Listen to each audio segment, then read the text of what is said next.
Somewhere along the eastern edge of the Mediterranean, a little more than 3,000 years ago, a merchant ship rides at anchor in a sheltered harbor as the last light of evening settles over the water.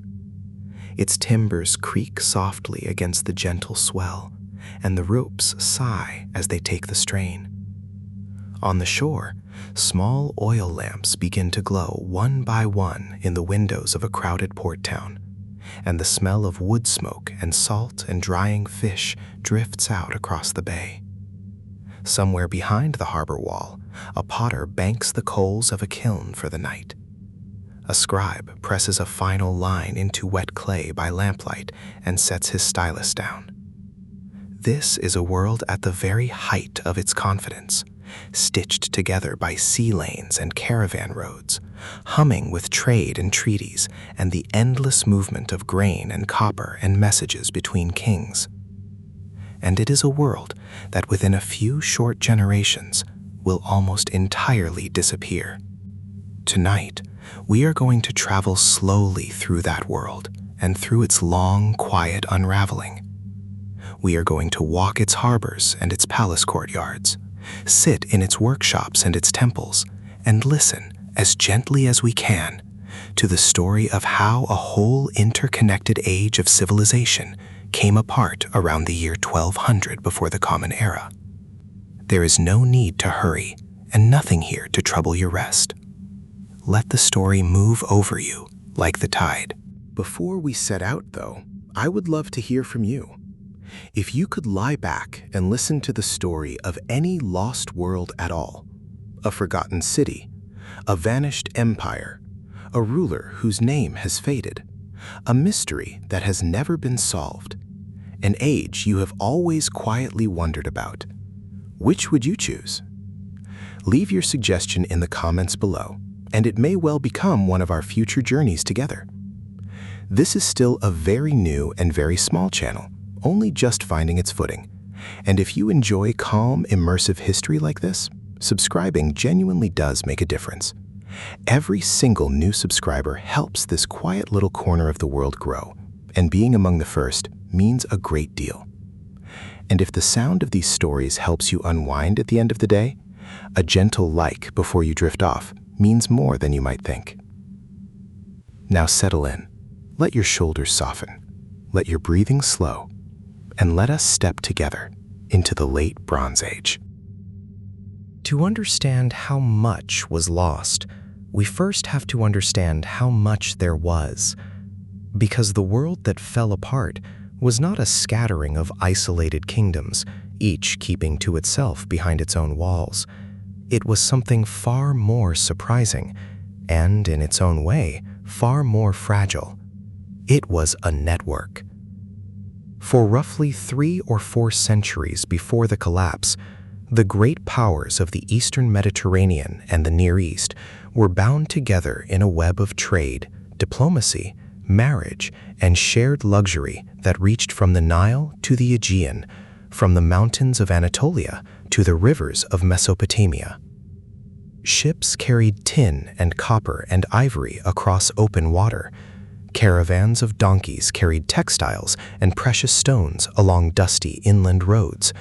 And kings who would never meet in person wrote to one another as though they were members of a single, quarrelsome, extended family. Imagine for a moment that you could rise gently above this world and look down upon it as the evening deepens. In the far southwest, along the green ribbon of the Nile, lies Egypt, ancient even then, wealthy beyond easy imagining, its temples and its painted tombs glowing in the last of the sun. To the north, across the sea and the deserts, in the highlands of what is now central Turkey, sits the empire of the Hittites, a mountain power of stone cities and chariots and a vast archive of clay tablets. Between them, along the coast of the Levant, a string of harbor towns and small kingdoms catch the trade of the whole region in their nets. Out on the island of Cyprus, which the people of the age called Alatia, copper is dug and smelted and shipped in enormous quantities. Away to the east, along the Tigris and the Euphrates, the old cities of Mesopotamia endure under the kings of Babylon and the rising strength of Assyria. And across the water to the northwest, on the Greek mainland and its islands, the Mycenaeans raise their great citadels of massive stone and paint their palace walls with scenes of feasting and the hunt. These were the players. Scholars today sometimes call them the Club of Great Powers, or the Brotherhood of Kings, and the phrase captures something true about how they saw themselves. They were not equals in strength, and they knew it, and much of their energy went into jostling quietly for advantage. But at the top of the system, among the handful of truly great kingdoms, there was a shared understanding, an etiquette of power. The rulers of Egypt, of the Hittites, of Babylon, of Assyria, and for a time of a kingdom called Mitanni in the north of Mesopotamia, addressed one another as brothers. Below them stood a wider circle of smaller kings and city rulers who addressed the great kings not as brothers but as lords, and sometimes as fathers, and who wrote in tones of careful humility. We know all of this with a strange and wonderful intimacy, because a great deal of their correspondence has survived. In the late 19th century, at a place in Egypt now called Tel El Amarna, local people digging in the ruins of an abandoned city came upon a cache of clay tablets covered in the wedge-shaped script we call cuneiform. That city had once been the capital built by the pharaoh Akhenaten, and the tablets were the diplomatic archive of the Egyptian court, letters exchanged with foreign kings and vassals during the 14th century before the Common Era. There are several hundred of them, and together they open a window onto a world of diplomacy so human, so recognizable, that it can be startling to read. Most of these letters were written not in Egyptian and not in the language of the sender, but in Akkadian, the old language of Babylon, which had become the shared diplomatic tongue of the entire region, the common speech of scribes from the Nile to the mountains of Anatolia.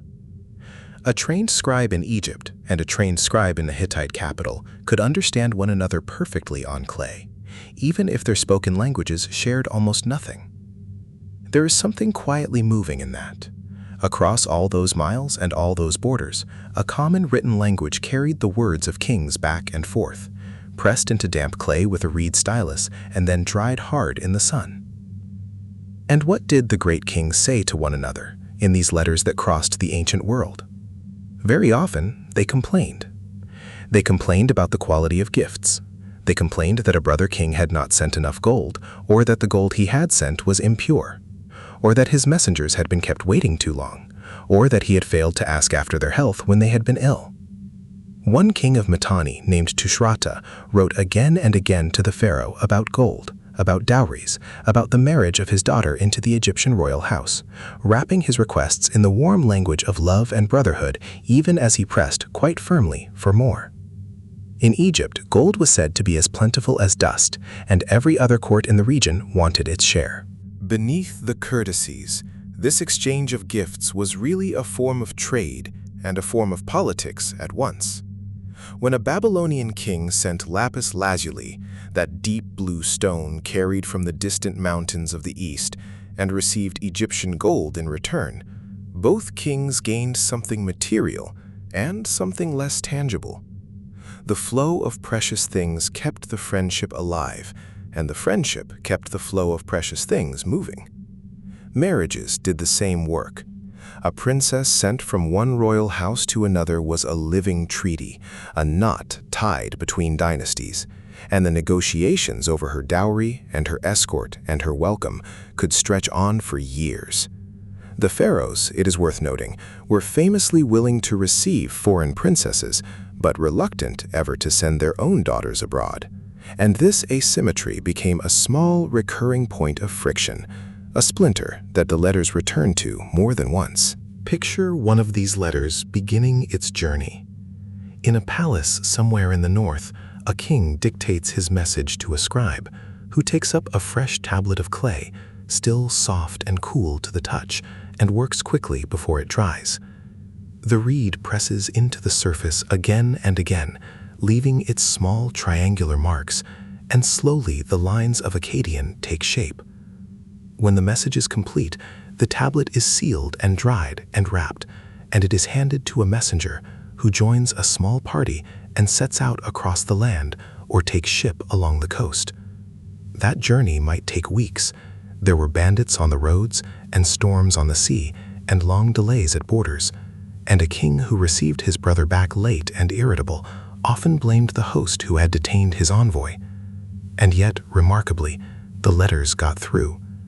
For generation after generation, this slow, patient traffic of words held the great powers in conversation with one another. It is easy, from a distance of thousands of years, to imagine the ancient world as a place of silence and isolation, each people locked within its own horizon.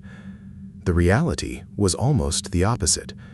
This was, by the standards of its time, a deeply connected world, perhaps the most connected the world had yet been. A single royal wedding could involve the courts of 3 kingdoms.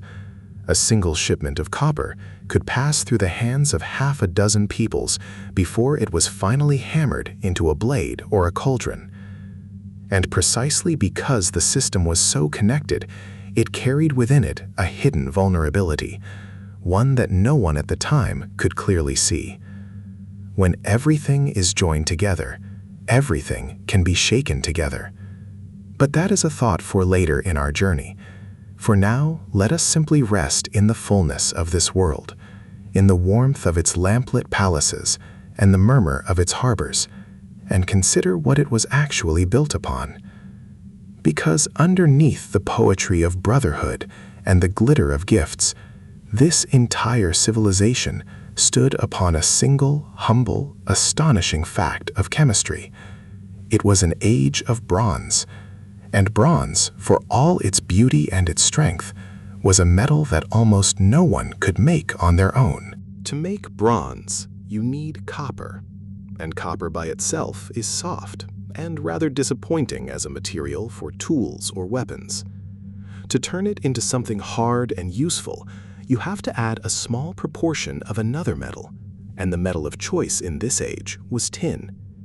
Mix roughly 9 or 10 parts of copper with 1 part of tin, melt them together, and something close to magic happens. The blend is harder than either metal alone. It holds an edge, it can be cast into intricate shapes, and it can be polished until it shines like gold. From this alloy, the age took its name and its character. Bronze made the swords and spearheads that armies carried, the armor and the fittings of chariots, the tools of the carpenter and the farmer, the cauldrons and bowls of the wealthy, the mirrors, the razors, the ornaments, the ceremonial vessels of the temples. To control bronze was, in a real sense, to control power itself. And here lies the quiet fragility at the heart of the whole Bronze Age. Copper was difficult but not impossible to come by. There were rich sources scattered across the region, and above all, there was the great copper island of Cyprus, whose mines fed the workshops of half the known world. But tin was another matter entirely. Tin is a far rarer metal than copper, many times rarer in the crust of the earth, and the places where it can be dug are few and, more often than not, very far away. There was little or no usable tin in Egypt, little in the Levant, little in the Aegean heartland. The tin that fed this civilization had to be carried in from the edges of the known world and beyond, along trade routes so long that the people at either end can have had only the vaguest idea of one another's existence. We now know from the patient work of modern scientists that some of the tin flowing into the Bronze Age Mediterranean came from astonishingly distant sources, including the mountains of Central Asia in the region of what is now Uzbekistan, thousands of miles from the ports where it was finally loaded onto ships. The tin was mined, perhaps, by small communities who never dreamed of the sea, and then it passed from hand to hand, from valley to valley, traded onward and onward across the whole width of the continent, until at last it reached a coastal market and was carried aboard a merchant vessel bound for the great kingdoms. Tin, for this age, was something like what oil is for ours. It was a strategic necessity, the lifeblood of the military and the economy, and its supply depended on long, delicate chains of exchange that no single king could fully see or fully control. There is one extraordinary window into this world of trade, and it lies at the bottom of the sea. In the summer of 1982, a Turkish sponge diver working off the southern coast of Anatolia, near a rocky point called Uluburun, not far from the town of Kaş, came up from a deep dive with a description of something strange lying on the slope of the seabed. He spoke of what looked like metal biscuits with ears scattered across the sand at a depth that would test any diver. Those metal biscuits with ears turned out to be ingots of copper, cast in a distinctive flat shape with handle-like projections at the corners, the standard form in which copper was shipped across the Bronze Age Mediterranean. And they marked the grave of a merchant ship that had gone down more than 3,000 years ago, sometime around the 14th century before the Common Era, near the very height of this connected world. Over more than a decade of painstaking underwater excavation, working at the very limits of what divers could safely do, archaeologists brought that ship's cargo back into the light, and what they found has shaped our understanding of the age ever since. Picture the hold of that vessel as it was on its final voyage. There were roughly 10 tons of copper, hundreds of those oxhide-shaped ingots stacked in careful rows. There was close to a ton of tin, the precious pairing metal, in just about the right proportion to turn all that copper into fine bronze. Together, that metal alone could have armed a small army or supplied a city's workshops for a long season. But the copper and tin were only the beginning. Alongside the raw metal lay a cargo drawn from what must have been at least 7 different cultures, gathered together in the belly of a single ship. There were ingots of raw glass, deep cobalt blue and turquoise, among the earliest such glass ingots ever found. There were logs of dark, dense hardwood from Africa, prized for fine furniture. There were the tusks of elephants and the teeth of hippopotamuses, raw ivory waiting to be carved. There were ostrich eggshells, which could be mounted and turned into elegant vessels. There were large storage jars, of the type made along the Canaanite coast, and inside some of them, traces remain of the resin of the terebinth tree, a substance used to flavor and preserve wine, and valued in medicine and ritual. There was jewelry of gold and of semi-precious stones, carnelian and agate. There were tools and weapons of several regional styles. And there was a small golden object bearing the name of an Egyptian queen, a scarab inscribed with the cartouche of Nefertiti, a tiny piece of royalty riding in the hold of a working merchant ship. Sit with that image for a moment, because it tells you almost everything about the world we are describing. A single ship, of modest size by our standards, carried within it the copper of Cyprus, tin that may have begun its journey in the heart of Asia, glass and gold from Egypt, jars and resin from the Levantine coast, ivory from Africa, and goods and styles from the Aegean. No one place could produce all of this. No one kingdom was self-sufficient. The wealth and the weaponry and the beauty of the entire age depended on ships and caravans like this one, moving ceaselessly, knitting distant lands together, so that the loss of any one thread might, in time, weaken the whole. The people who built this system did not think of it as fragile. They thought of it as the natural order, as prosperity, as the ordinary abundance of a golden age. And in a sense they were right, for it had endured for centuries. But it was, all the same, a structure that leaned upon itself, each part holding up the others. And structures of that kind can stand for a very long time, and then fall with terrible speed. Let us come down now from the wide view of kings and cargoes, and stand for a while in the ordinary streets of this world, among the people who actually lived within it. For all the talk of empires and trade routes, most human beings in the late Bronze Age never wrote a letter and never boarded a ship. They were farmers, above all.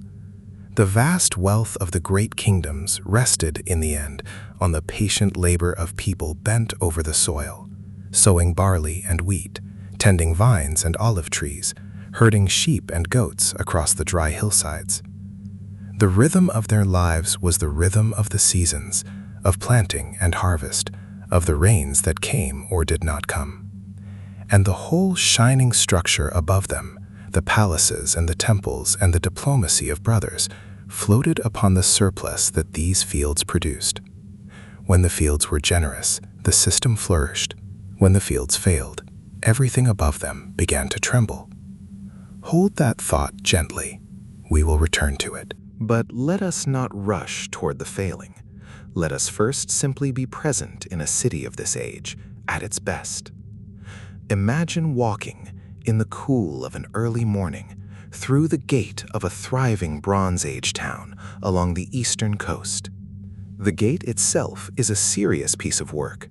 Thick walls of stone and mud brick, a passage that turns and narrows so that no enemy could rush straight through. Guards lean in the shade, half asleep, exchanging a few quiet words. Beyond the gate, the town opens up. Its streets narrow and winding, the houses pressed close together, flat-roofed, built of mud brick on foundations of stone. Smoke rises here and there from cooking fires. The smell of baking bread mingles with dust and animal dung and the sharper scents of the workshops. Follow the streets down toward the harbor, and the sounds gather around you. There is the tap of a coppersmith's hammer, patient and steady, shaping a sheet of metal over a form. There is the creak and thud of a loom as a weaver passes the weft through the warp, making the cloth that will be traded far away. There is the low grinding of grain between two stones, a sound as old as farming itself, and the voices of women singing softly as they work. In the market, merchants have laid out their goods on mats and low tables, jars of oil and wine, baskets of dried fish and figs and pomegranates, heaps of grain, bundles of wool, small precious things from distant places. People haggle without hurry. A donkey stands patiently under its load. Somewhere a child laughs and is hushed. Near the water, the harbor is the beating heart of the whole town. Ships lie against the quay or ride at anchor a little way out, their single square sails furled, their hulls of pine and cedar, dark with pitch. Dock workers move barefoot along the stone, carrying jars and sacks and ingots, calling to one another in the mixture of languages that a trading port always speaks. A ship newly arrived from Cyprus is being unloaded, its copper carried ashore ingot by ingot and stacked under the eye of an official who marks each one on a tablet. Another ship prepares to depart, loaded with jars of oil and bales of cloth, and its crew makes the small offerings and prayers that sailors have always made before trusting themselves to the sea. The water laps against the hulls, gulls wheel overhead. The whole scene breathes with the ordinary, unremarkable confidence of a place that has done this in just this way for as long as anyone can remember. Behind the working town, on higher ground, stands the palace. And the palace is more than a grand house. It is the engine of the whole local economy. In these Bronze Age kingdoms, wealth did not flow through open markets in the way we might expect. It flowed through the palace. The great storerooms of the palace gathered in grain and oil and wine and wool as taxes and as tribute. And from those storerooms, the palace fed and paid its officials, its soldiers, its craftsmen, its priests. The palace organized the workshops where skilled artisans turned raw materials into finished goods. The palace kept the accounts, tracked the flocks, recorded the rations, negotiated the trade. Walk into the administrative rooms, and you would find scribes at work, seated cross-legged, tablets balanced on their knees, pressing careful records into clay. So many jars of oil received, so many measures of grain issued, so many bronze points delivered to the armory. So many women and children assigned to the weaving sheds, and their daily rations of grain and figs set down beside their names. This dependence on the palace is one of the quiet keys to the whole story. Because these societies had organized themselves around a central point, a single hub through which resources and records and authority all flowed, they were efficient and they were rich. But they had also, without meaning to, made themselves brittle. If the palace fell, there was often nothing beneath it to take up the work. The scribes who kept the accounts, the officials who ran the storerooms, the specialists who managed the trade, all of them belonged to the palace and depended upon it. When we come to the collapse, we will see this pattern again and again. It was not merely that cities burned. It was that when the central institutions failed, the knowledge and the organization that had held everything together simply evaporated, and there was no gentle way down. But again, let us not run ahead. For now the palace stands, its walls perhaps painted with bright scenes of processions and animals in the sea, its storerooms full, its scribes at their patient work. In the temple nearby, priests tend the images of the gods, offering incense and food and drink, singing the old hymns, watching the sky. The gods of this world were many and various, differing from land to land, but everywhere they demanded attention, and everywhere the rhythm of ritual marked the turning of the days and the seasons. The smell of incense and burnt offerings, the low sound of chanting, the flicker of lamps before a carved or cast image, all of this belonged to the ordinary sacred texture of the age. And in the evening, when the work is done, the people gather in their small courtyards and on their rooftops, and the town settles toward sleep, much as we are settling now. Lamps are lit, small clay lamps burning oil with a soft and steady flame. Families share a simple meal of bread and oil, of onions and lentils, of a little fish or cheese, and perhaps a cup of wine cut with water. The heat of the day drains away. The stars come out over the sea, the same stars that guided the merchant ships home. Somewhere, a mother sings her child to sleep in a language that has been silent for 3,000 years. This was the world, this ordinary, breathing, human world, spread across a dozen lands and bound together by the sea. It is worth dwelling on, worth loving a little, because so much of it was about to be lost, and because the people living within it had no idea that they stood so near to the end of their age. Before we rise to the level of kings, let us linger a little longer among the ordinary trades of this world, among the skilled hands that made it what it was. For it is easy, when we tell the story of an age, to speak only of its rulers and forget the far greater number of people whose quiet labor actually built and sustained it. The Late Bronze Age was, among other things, a world of extraordinary craftsmanship, and much of what we most admire from it, the fine metalwork, the delicate ivories, the painted pottery, the shining ornaments, came not from kings, but from the patient, anonymous artisans who spent their lives perfecting a single skill. Let us give them a little of our attention now, in the stillness, for their trades are among the most beautiful of the many things that would be lost. Think first of the scribes, for the scribe was one of the most important figures of the entire age, and one of the most fragile threads in the whole structure. To be a scribe was to belong to a small and privileged company, for the ability to read and write was rare and hard won, the fruit of long years of training that began in childhood.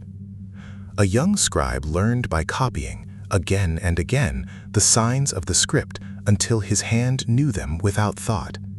And in the great tradition of Mesopotamia, there were even schools where students labored over their tablets under the watchful eye of a master, complaining, as students always have, of the strictness of their teachers and the length of their lessons. Picture the scribe at his work. In the lands of clay, he takes up a fresh tablet, cool and damp, and holds it in the palm of one hand, and with a cut reed in the other, he presses the small wedge-shaping marks into the surface, working steadily, for the clay will not wait, and once it dries, the words are fixed. In Egypt, the scribe works differently, seated cross-legged with a papyrus scroll across his lap, a reed brush in his hand, dipping it into black and red ink to write the flowing signs of his script. Each of these skilled men held in his trained hands a power that few others possessed, the power to fix words in a lasting form, to send a message across great distances, to record a debt or a decree or a prayer so that it would outlast the moment of its speaking. And here lies one of the quiet tragedies of the collapse. For when the palaces fell, it was very often the scribes who fell with them, or scattered, or simply had no more reason to write. In the Aegean, where writing had belonged entirely to the palace administration, the loss was total, and the very memory of writing vanished for centuries. The clay tablets of the Mycenaean scribes were never even meant to last. They were working documents, records of a single year's accounts, kept soft or only lightly dried, expected to be wiped smooth and used again. It is one of history's strange mercies that the fires which destroyed the palaces also baked those tablets hard, preserving forever the very records that were meant to be temporary, so that the last accounts of a dying world survived precisely because that world was burning. When we read them today, we are reading words that were never intended to reach us, the ordinary bookkeeping of people who had no idea they were writing for the ages. Now think of the weavers, for cloth was one of the great treasures of the Bronze Age, as precious in its way as metal or ivory, and its making was the work of countless hands, most of them the hands of women. The records of the Mycenaean palaces speak of hundreds upon hundreds of women set to the spinning of thread and the weaving of cloth, organized into work groups, issued their rations of grain and figs, their labor gathered and directed by the palace. Wool from the great flocks of sheep and linen from the flax of the fields were spun into thread and woven upon upright looms into cloth of many kinds, some plain and practical, some fine and richly decorated, destined for the wardrobes of the wealthy or for trade across the sea.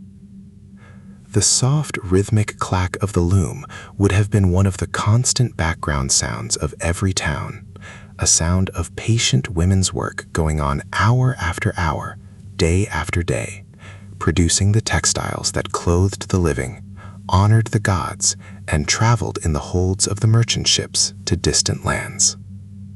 It was slow and demanding labor, and it was largely invisible in the grand accounts of kings and battles. And yet without it, the whole shining world would have gone unclothed. Closely bound to the weavers were the dyers, and among the dyers of this coast, there worked a trade so remarkable that it deserves a moment of its own. Along the shores of the Levant, the people had discovered how to draw from a certain sea snail a dye of astonishing richness, a deep and glowing purple that did not fade, but seemed only to deepen with age and sunlight. It was an extraordinarily laborious thing to make. Great numbers of these small shellfish had to be gathered, and from each one only the tiniest quantity of the precious substance could be drawn, so that thousands of creatures were needed to dye a single garment. The work was smelly and difficult, carried out in vats along the shore, and the finished dye was worth a fortune, reserved for the robes of kings and the wealthiest of the wealthy. This purple became so associated with the traders of the Levantine coast that it may lie behind the very names by which those people came to be known. Here was a whole trade, a whole body of specialized knowledge built around the humble sea snail, producing one of the most coveted luxuries of the ancient world. And it is a fine example of how much ingenuity and patient skill lay hidden in the ordinary working life of the age. And there were so many other trades besides. There were the potters, shaping vessels of every kind upon their wheels, from rough storage jars to delicate painted cups. their work so distinctive from place to place that archaeologists today can trace the movements of trade and people across the whole region simply by following the styles of pottery from one site to another. There were the metal workers, the smiths who cast and hammered the bronze into blades and tools and vessels and ornaments, keepers of a knowledge that was at once practical and almost sacred, for the transformation of dull ore into shining metal has always carried a touch of mystery. There were the ivory carvers, who took the raw tusks brought from Africa and worked them into small objects of exquisite beauty, plaques and boxes and inlays and figurines, some of which survive to astonish us still with their delicacy. There were the makers of perfumed oils, boiling fragrant substances into olive oil to produce the scented unguents of the wealthy prized, and that the palaces traded far and wide, so that among the records of the Aegean palaces we find careful accounts of aromatic ingredients and the oils made from them. There were seal cutters who engraved tiny scenes into precious stones, shipwrights who built the vessels that carried the trade, chariot makers whose craft armed the elite for war, glassmakers and workers of that shining blue faience, oil pressers and vintners and countless others, each with a skill honed over a lifetime, each a small and vital thread in the fabric of the age. When the collapse came, much of this accumulated knowledge, passed down through generations from master to apprentice, was simply broken off, and some of it would have to be painstakingly relearned, or would never return at all. And over all of this working life, there lay a canopy of the sacred. For the people of the Bronze Age lived in a world thick with gods, and religion was not a thing set apart from ordinary life, but woven all through it. Every land had its own crowd of deities, and the Hittites in particular were so aware of the multitude of divine powers around them that they spoke of the 1,000 gods of their land, gathering into their worship the gods of every people they encountered. Along the Syrian coast, at Ugarit and its neighbors, people honored a family of gods whose stories their scribes wrote down. The aged and wise father of the gods, and above all the young storm god who rode upon the clouds and sent the rains, whose battles against the powers of the sea and of death were told in the great poems of the age. And it is worth pausing on that, for in a world so dependent on the rains for its harvests, a god who commanded the storm and the rain was no distant abstraction, but a matter of life and death. And when the rains began to fail in the difficult final years, we can only imagine the anxious prayers that rose toward the God who was supposed to send them. Picture the religious life of an ordinary town. In the temple, the priests carry out the daily service of the gods, tending the divine images as though they were living beings to be washed and clothed and fed, offering bread and meat and drink, burning incense whose fragrant smoke drifts up into the still air, singing the ancient hymns that had been sung for generations.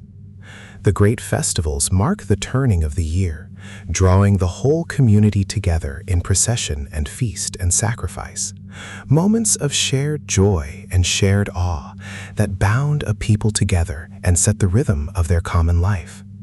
But religion lived also in the home, in the small shrines of the household, in the offerings a family made for the health of a sick child or the safe return of a husband gone to sea, in the amulets worn against misfortune, in the countless small gestures by which ordinary people sought the favor and protection of the unseen powers.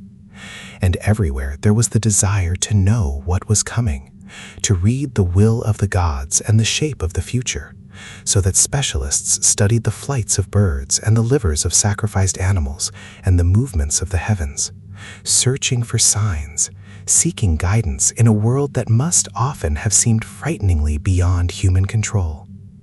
In the last years of the age, as the harvests failed and the raiders came and the old certainties dissolved, we can imagine how urgently people must have turned to their gods and their omens, and how bewildering it must have been when the accustomed prayers and offerings no longer seemed to hold back the gathering dark. All of this, the scribes at their tablets, the weavers at their looms, the dyers at their reeking vats of purple, the smiths at their forges, the priests at their altars. All of it was the living substance of the world we are describing, the ordinary and extraordinary texture of daily existence in the late Bronze Age. It is this, even more than the doings of kings, that we should keep in mind as we now turn to the great powers and their fall, for when we speak of a civilization collapsing, this is what we truly mean.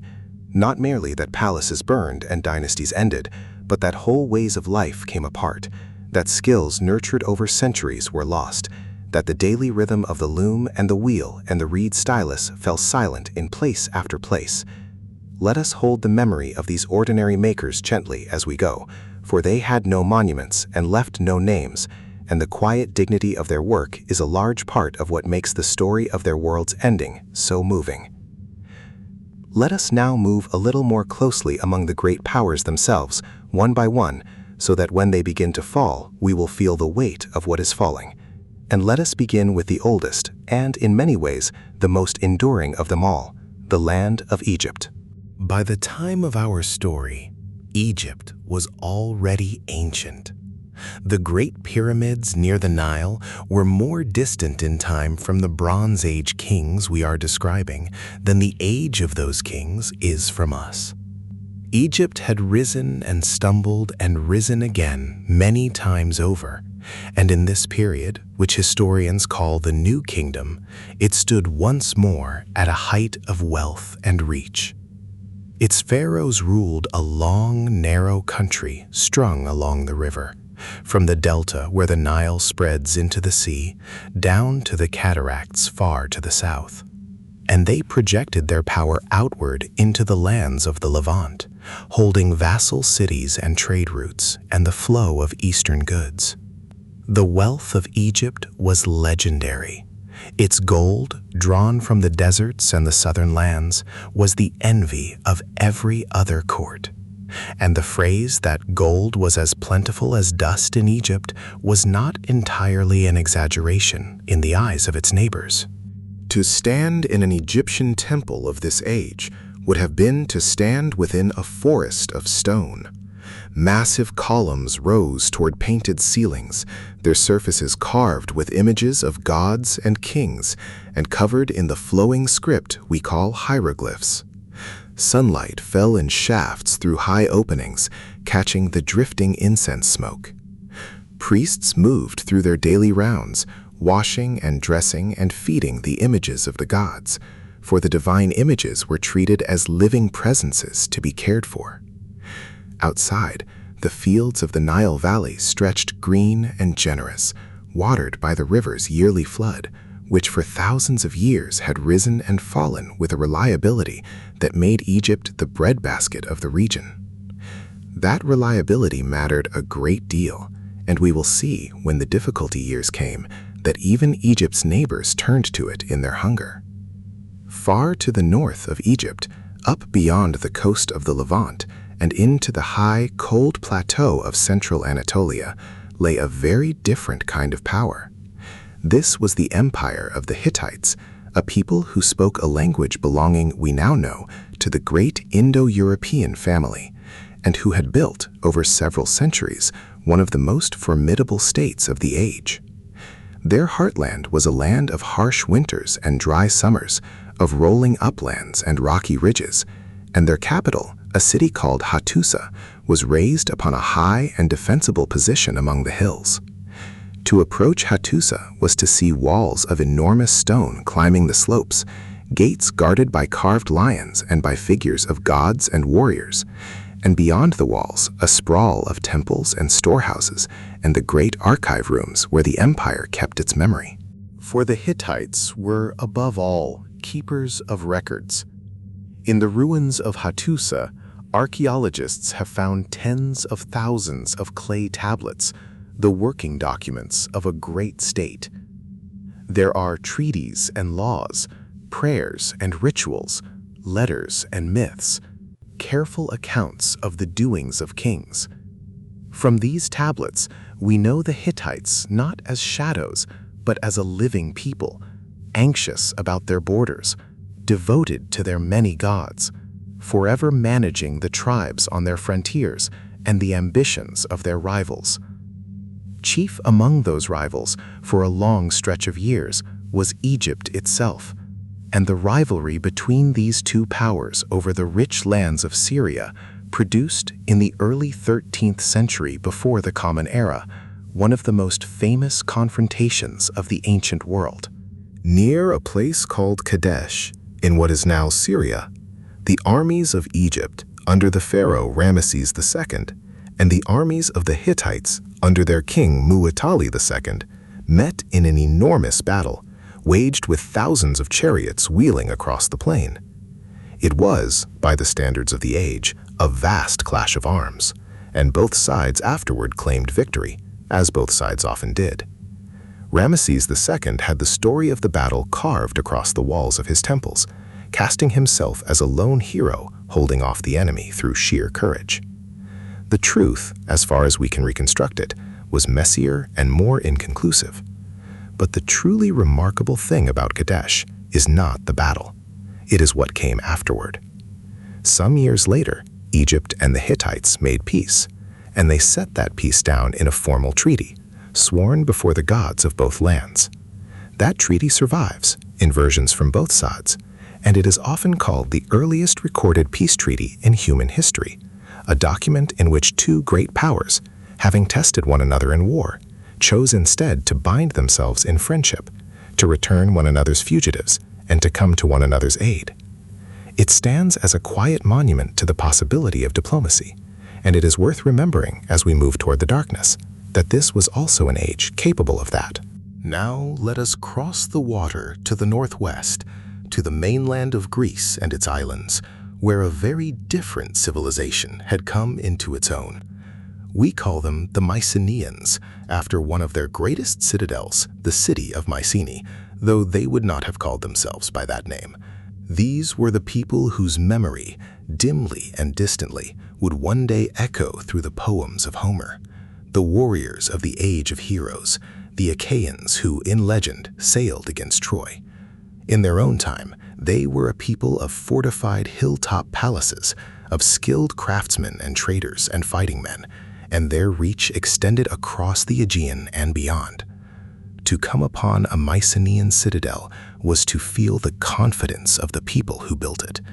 At Mycenae itself and at Tiryns nearby, the walls were made of stones so enormous that later Greeks, gazing upon them in an age that had forgotten how they were raised, could only imagine that giants had built them, the one-eyed cyclopes of myth, and so we still call that style of building Cyclopean. Through a great gate crowned with the carved figures of two lions, one entered the citadel of Mycenae and climbed toward the palace at its summit. Inside the palace stood the central hall, its roof supported by columns, a great round hearth at its center where the fire burned, the walls around it bright with painted scenes. Here the king, whom the Mycenaeans called the Wanax, held court, feasted his followers, and governed his realm. And here, too, the scribes kept their accounts, in a script we call Linear B. This was writing, but writing of a particular and limited kind. The Mycenaeans did not, as far as we know, use their script to record poems or prayers or the deeds of kings. They used it almost entirely for the business of the palace, for inventories and rations and the tracking of goods and people. So many measures of grain, so many sheep in such a flock, so many women set to weaving and the rations owed to them and their children, so many bronze workers and the metal issued to them.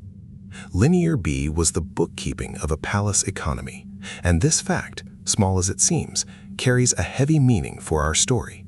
Because when the palaces fell, the scribes and their script fell with them, and the Greek world forgot how to write for some 400 years. Reading and writing in the Mycenaean world had never spread beyond the narrow circle of palace administration. It was a tool of the central power, and when the central power collapsed, the tool was simply lost, dropped into a silence so complete that the very existence of Mycenaean writing was unknown until modern archaeologists dug it out of the ruins. Between and among these great powers lay the smaller kingdoms and city-states that, in many ways, made the whole system work. And of these, few are more important to our understanding than a single wealthy harbor town on the coast of Syria, a place called Ugarit. If you want to feel the pulse of the Late Bronze Age at its most connected, its most cosmopolitan, its most vividly alive, you could hardly do better than to walk the streets of Ugarit in its final century of greatness. Ugarit sat where the trade of the whole eastern Mediterranean came together.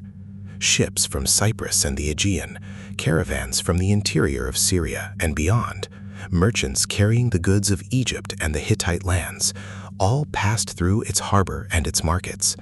It was a place of many languages and many peoples, and its scribes, remarkably, worked in more than one writing system at once. They used the cuneiform of Akkadian, the international language of diplomacy, for their dealings with the wider world. But they had also developed something new and elegant of their own, a cuneiform alphabet, a set of some 30 signs that could spell out their own local language, one of the very early alphabets in human history. In the houses of Ugarit scribes and merchants, tablets have been found recording business deals, letters, legal disputes, and also the myths and religious poems of the Canaanite world, stories of gods like Baal, the storm god who rides the clouds and hurls the lightning. Through these tablets, a whole religious and literary world speaks to us that would otherwise have been almost entirely lost. Ugarit was rich, and Ugarit was clever, and Ugarit was, in the end, terribly exposed. It lay in the sphere of the Hittite Empire, bound to the great king of Hattusa as a vassal, owing him tribute and troops, and, increasingly, in the difficult final years, grain. And it sat directly in the path of everything that was coming. Its wealth came from its position at the crossroads, and that same position placed it in the way of every storm that would sweep across the region. We will return to Ugarit and to the very last words its people wrote, because in the story of the collapse there is no more haunting testimony than the final letters of this bright, doomed, cosmopolitan town. Out to sea from the Levantine coast lay the island the ancients called Alashia, which we know as Cyprus, and Cyprus held a treasure that the whole age depended upon. Its very name, in some tongues, seems bound up with copper, and it was copper that made the island rich. In the hills of Cyprus, ore was dug and smelted, and the metal was cast into those oxhide ingots and shipped out across the sea to feed the workshops of every surrounding land. The kings of Cyprus corresponded with the pharaohs of Egypt, discussing shipments of copper and the occasional complaint about pirates and losses at sea. It was a working island, a place of mines and furnaces and busy harbors, and it was one of the essential organs of the Bronze Age body, pumping out the raw material of the age. And it too would feel the coming crisis, its coastal towns burned, its old certainties overturned. Away to the east, along the great rivers of Mesopotamia, lay the old heartland of civilization, where cities had already been ancient when the pyramids were new. Here, the Kassite kings ruled over Babylon and its wide plains, heirs to a tradition of writing and law and astronomy that stretched back well over 1,000 years. And to their north, along the Tigris, the kingdom of Assyria was gathering strength, a hard and disciplined power that would, in centuries to come, build one of the greatest empires the ancient world would ever see. Mesopotamia lay at the eastern edge of our story, somewhat sheltered from the worst of what was coming by its distance from the sea. And it is one of the quiet lessons of the collapse that the powers of the far interior weathered the storm rather better than the glittering coastal and Aegean kingdoms. Yet even they were shaken, and even they lost the wider world they had known, the correspondence, the trade, the brotherhood of great kings. There is one more player we should name, though naming is almost all we can do. And that is a power the Hittite records call Ahiyawa. For a long time, this name puzzled scholars, appearing in Hittite letters as a kingdom of some importance, lying somewhere across the water to the west, whose king was sometimes treated almost as an equal of the great kings, and sometimes as a troublesome rival, stirring up the Hittites' western frontier. Many, though not all, scholars have come to believe that Ahiyawa was the Hittite name for the Mycenaean world, or some part of it, and that the name itself echoes the word Achaeans that Homer would later use for his Greek heroes.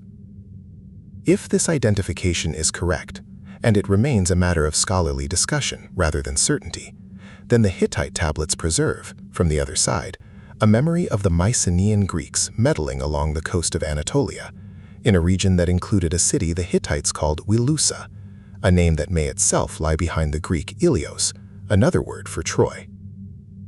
Here, history and legend brush against one another in the dimness, and we must be careful. The Trojan War, as Homer would tell it centuries later, is legend, shaped and reshaped by generations of oral poetry. But behind the legend, there may lie a real world of Mycenaean adventuring along the Anatolian coast, dimly remembered and gloriously transformed. We can hold both of these things at once, the poetry and the caution, and let neither crowd out the other. So there it is, the world entire, spread out before us in the last of its long summer. Egypt, ancient and golden, along its life-giving river. The Hittites, keepers of records, high in their stony highlands. The Mycenaeans, in their cyclopean citadels, feasting in painted halls. Ugarit and its sister cities, cosmopolitan and exposed along the trading coast. Cyprus, pouring out its copper. Babylon and Assyria, guardians of the oldest wisdom along the eastern rivers. And binding all of them together, the ships and the caravans, the letters and the marriages, the endless movement of metal and grain and words. It had lasted for centuries. To the people living within it, it must have seemed as permanent as the sun. And in the span of a single lifetime, or two at the most of it would be gone. The palaces burned or emptied, the letters ceased, the trade routes broken, the scribes fallen silent, the whole shining structure brought down into a long darkness. How that happened, and why, is the heart of our journey, and it is where we turn now, gently, as the fire burns low. It is tempting to imagine a collapse like this as a single catastrophe, a sudden blow that fell out of a clear sky. But that is not how it happened, and it is not how great systems usually fail. The end of the Bronze Age was not one event, but a long, gathering crisis, a slow accumulation of pressures that built and built until the whole structure could no longer hold. If we look closely at the decades leading up to the worst of it, we can see the strain beginning to show, quietly at first, in small signs that the people of the time may have noticed with unease, but could not have understood as the beginning of the end. One of those signs was written not on clay, but in the rings of ancient trees and the layers of mud at the bottoms of lakes, and it is a sign we have only learned to read in recent years. Across the eastern Mediterranean and the Near East, toward the close of the 13th century before the Common Era and into the 12th, the climate appears to have shifted. The evidence for this comes from many quiet sources. It comes from cores drilled out of lake beds and coastal marshes, where the pollen preserved in each layer records the plants that grew in a given year, and where a change from the pollen of well-watered farmland to the pollen of dry scrub tells a story of failing rains. It comes from the mineral deposits that build up, drop by drop, in caves, whose chemistry preserves a record of rainfall stretching back across many thousands of years. And it comes with particular precision from the rings of long-lived trees, each ring a single year, narrow in a dry season and broad in a wet one. From these patient records, a picture has emerged of a long trend toward drier and somewhat cooler conditions across the region during these centuries, and, layered within that broad trend, the possibility of sharper, more sudden crises. A study of tree rings connected to the Hittite heartland has pointed to a run of severely dry years right around the time the Hittite state was falling apart, a cluster of failed harvests striking a society that was already stretched thin. Other scholars have argued for a longer and more general drying across the whole region, a prolonged dry spell that some have called a mega-drought, lasting well over a century and gnawing at the agricultural foundations of every kingdom. We should be careful here, and honest, because this is a place where serious scholars disagree. Some argue that the climate evidence is strong and central, that drought was the great underlying driver of the collapse. Others caution that the data are patchy, that we lack finely dated climate records for many of the crucial places and years, and that we should not lean too hard on drought to explain everything. Both cautions are wise. What seems reasonably clear is that the climate was turning against these societies during exactly the period when they fell, and that failing harvests would have strained a world whose whole magnificent structure rested in the end upon the grain in the fields. And here, the written record and the climate record begin to speak to one another. For in the letters of the final decades, a new and darker theme appears, the theme of hunger. The great powers, who for generations had written to one another about gold and gifts and royal marriages, begin instead to write about grain. There are references to famine in the land of the Hittites and to urgent shipments of grain sent to relieve it. The Pharaoh of Egypt is recorded sending grain to the Hittites in a time of need, a striking thing when we remember that these two powers had so recently been rivals and enemies. In the archives of Ugarit, that busy trading town, the tablets of the last years take on an increasingly anxious tone. Officials write of shortage, of hunger, of the need for grain to be found and shipped quickly. One writer, on behalf of a Hittite official, pleads that even the leftovers of a requested grain shipment be sent, that lives depend upon it. A voice from Ugarit itself speaks of a severe hunger in the land and begs a lord to send grain to save the people's lives. There is something deeply human in these documents, and something quietly frightening. We are used to thinking of famine as a rural sorrow, distant from the world of kings and diplomacy. But in these letters, we see the hunger reaching up into the very highest levels of the system. We see great kings and their officials preoccupied not with prestige, but with the desperate practical question of how to feed their people. A world that had once traded in lapis lazuli and gold was now, in its final years, scrambling for barley.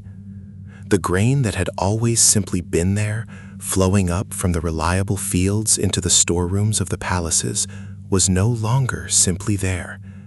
And a palace economy, for all its sophistication, could not conjure grain from empty fields. The strain showed itself in another way as well, in stone and defense.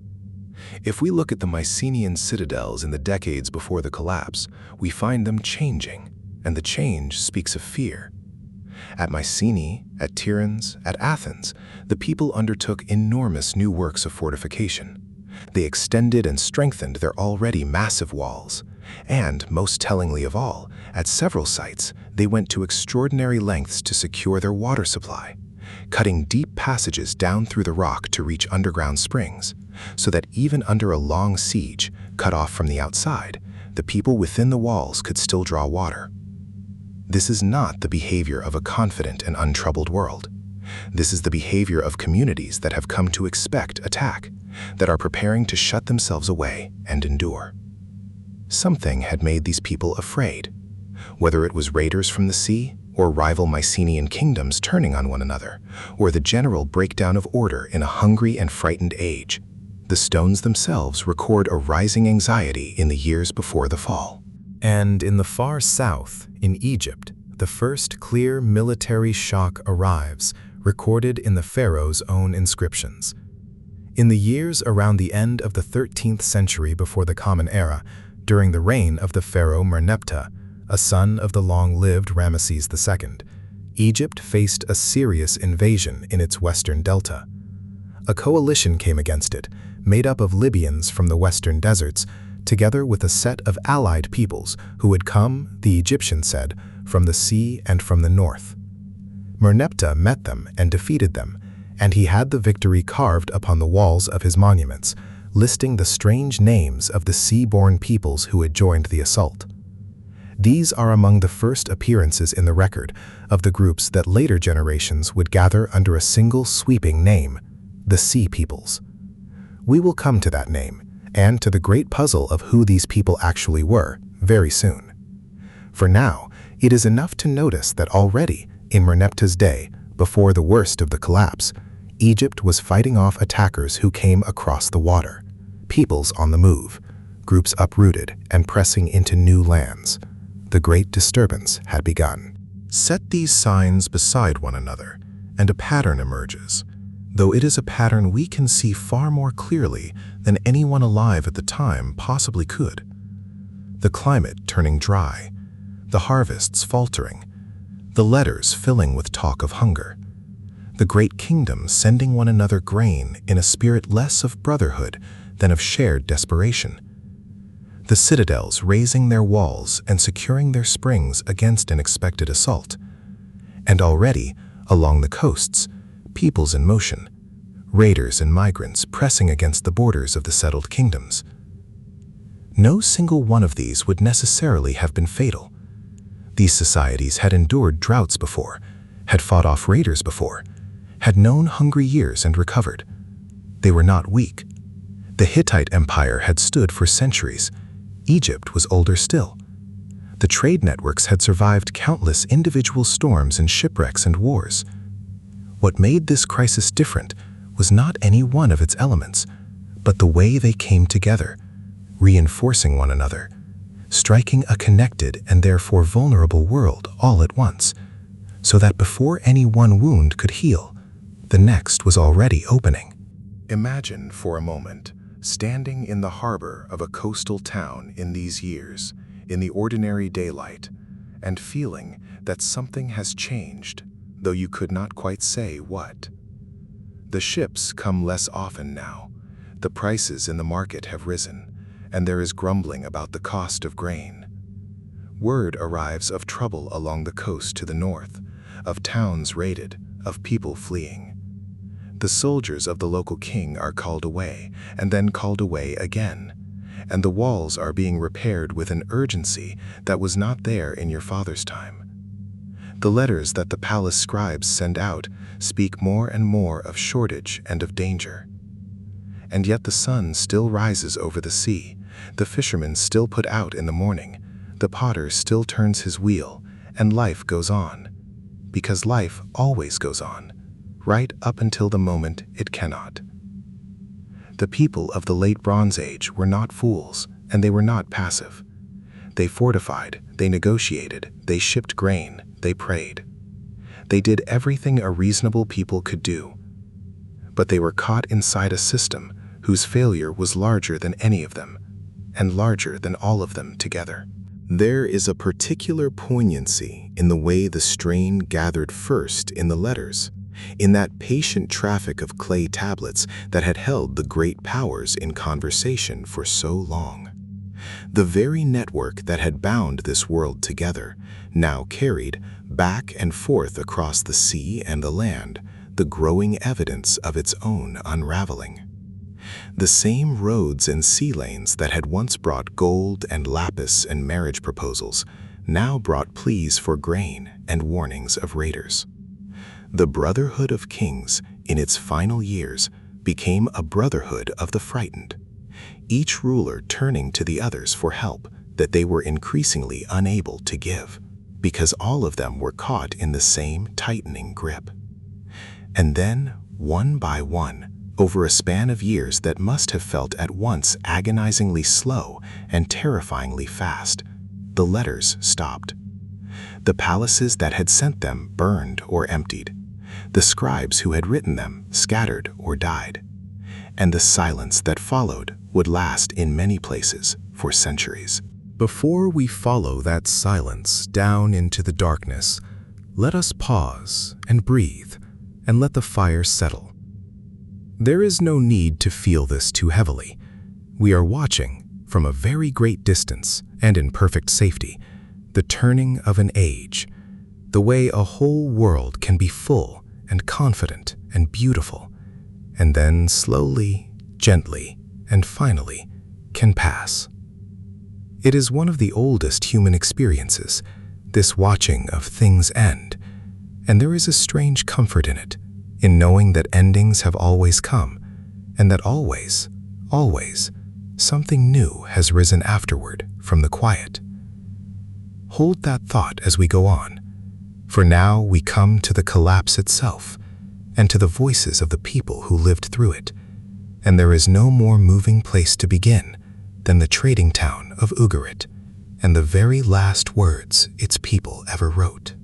In its last years, Ugarit was still a wealthy and busy place, still receiving ships and sending out its merchants, still keeping its careful records in more than one script. Its last king bore the name Amurapi, and he ruled in the final decades of the 12th century's approach, a contemporary of the last great king of the Hittites. Amurapi had inherited a difficult position. His city owed loyalty and service to the Hittite overlord, and in these years of famine and disorder, that service had grown heavy. The Hittites, hungry in their highlands, demanded grain, and Ugarit, with its ships and its trade, was called upon again and again to supply it. The city's fighting men and its ships were called away to serve the Hittite cause, sent off to distant coasts and frontiers. And so, at the very moment when danger came to Ugarit itself, the city found that its defenders were somewhere else entirely. Among the tablets recovered from the ruins of Ugarit is one of the most famous documents of the entire collapse, a letter written by Amurapi in reply to an appeal for help from the king of Cyprus. In it, the king of Ugarit lays out his situation with a directness that reaches across 3,000 years and closes the whole distance in an instant. He writes that the enemy's ships have come. He writes that his own cities have been burned, that the enemy has done terrible things in his land. He asks whether the king of Cyprus does not know that all of Ugarit's own troops and chariots are away in the land of the Hittites, and all of Ugarit's ships are away on the coast of another land, so that the country has been left abandoned to itself. And he ends with a phrase that has haunted historians ever since, a plain and terrible piece of information offered almost in passing. The 7 ships of the enemy that came against us, he says, have done us great harm. 7 ships. Not a vast armada, not the fleet of a rival empire, but 7 ships. And yet, they were enough.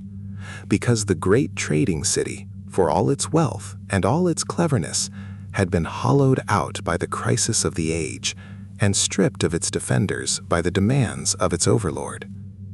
There is a scholarly discussion about the exact circumstances of this letter, about whether it was ever sent, about the precise sequence of the final days, for the study of these tablets is delicate and much remains uncertain.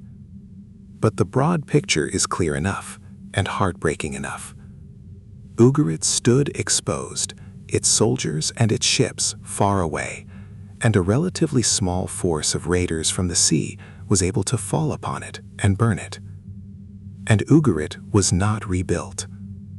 Unlike so many cities that had been sacked and had risen again, Ugarit, once destroyed at the end of the Bronze Age, was simply abandoned, its ruins left to the wind and the drifting soil, its very location forgotten for more than 3,000 years, until, in the early 20th century, a farmer plowing his field near the Syrian coast broke through into an ancient tomb and began, without knowing it, the rediscovery of the lost city.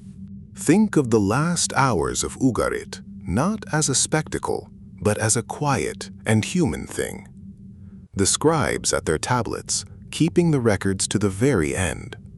Some of those tablets found still unbaked, or baked hard only by the fire that destroyed the city. so that the flames which ended Ugarit also, by chance, preserved its final words for us to read. The ordinary people of the town, the potters and the weavers and the merchants, gathering what they could and fleeing, or hiding, or simply waiting. The harbor, once so busy, now the point of danger, the place from which the ships had come. And then the silence, and the burning, and the long forgetting. Among the tablets from the last archive of Ugarit are the everyday letters of a merchant and his household, business as usual, the ordinary traffic of a working life, and then nothing, the record simply stopping, as a life stops, in the middle of its ordinary business. There is no more eloquent testimony to how these collapses were experienced, not as grand history, but as the sudden, total interruption of ordinary days. Far to the north, in the high stone city of Hattusa, the heart of the Hittite Empire, the end came in a way that scholars have found genuinely surprising, and it is a good example of how our understanding of the collapse continues to change as new evidence comes to light. For a long time, it was assumed that Hattusa, like Ugarit, had fallen violently, stormed and burned by invaders, whether the mysterious peoples of the sea or the restless tribes of the Anatolian Huntir. The city had certainly burned, but careful modern excavation has told a stranger story. It now appears that before Hattusa burned, it was deliberately abandoned.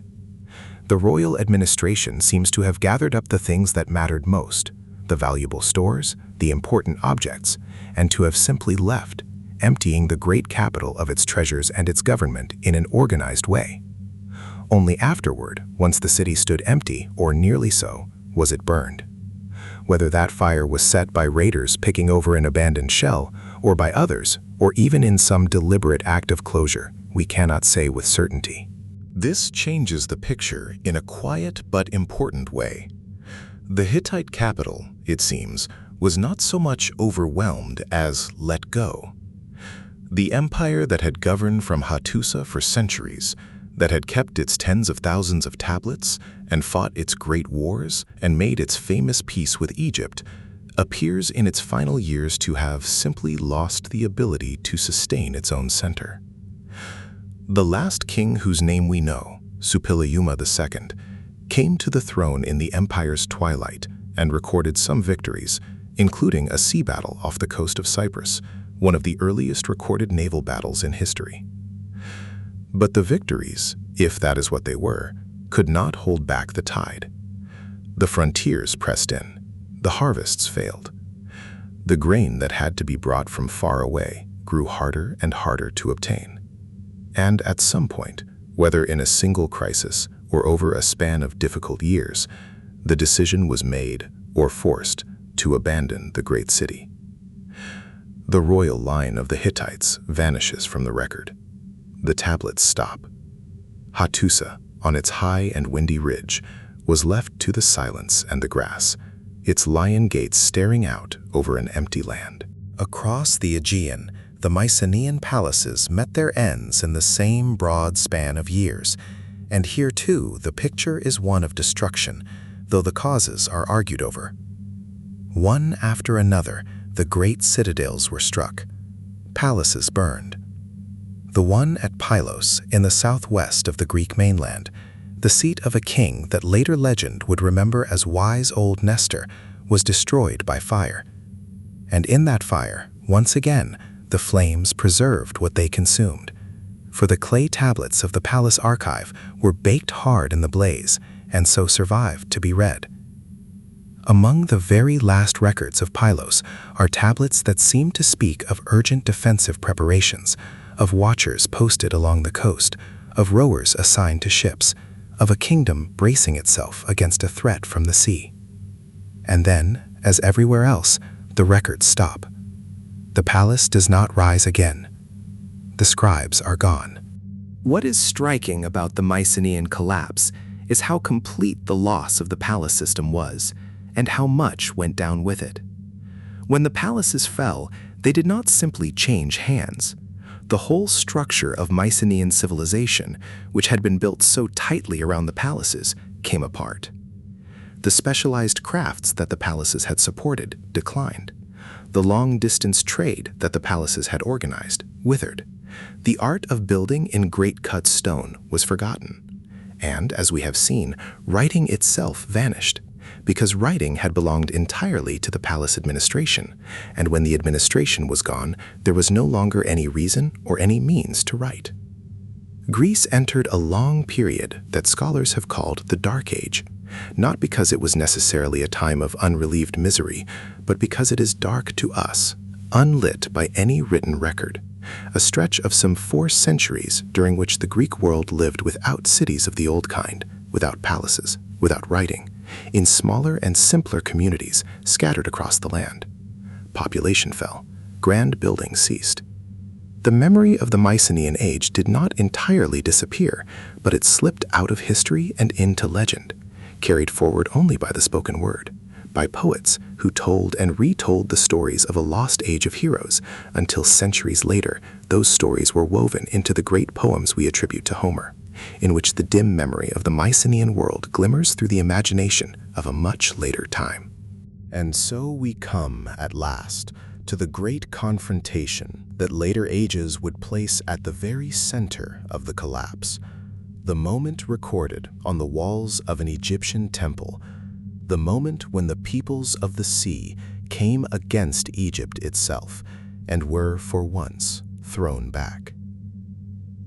It happened during the reign of the pharaoh Ramesses III of Egypt's 20th dynasty, in around the 8th year of his rule, which fell in the early 12th century before the Common Era. By this time, the disturbance that had troubled the region for decades had swelled into something enormous. According to the inscriptions Ramesses left at his great memorial temple, a place now called Medinet Habu near the ancient city of Thebes, the lands to the north had already been swept away. The inscription names the fallen. The Hittite land, it says, had been cut off. Other lands and cities had been destroyed. A great confederation of peoples had gathered and was moving, unstoppable, along the coasts, laying their hands upon land after land, and now they were coming toward Egypt. The Egyptians met them in 2 great battles, one on land at the edge of Egypt's territory, and one at sea, in the mouths of the Nile. The carvings at Medinet Habu show us these clashes in remarkable detail, and they are among our most precious sources for the whole phenomenon of the Sea Peoples. We see the invaders depicted with distinctive features, some wearing headdresses that look almost like crowns of feathers, others in horned helmets.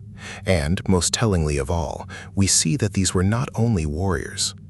In the carvings, the invaders come with their families, with women and children riding in carts drawn by oxen, carrying their possessions with them.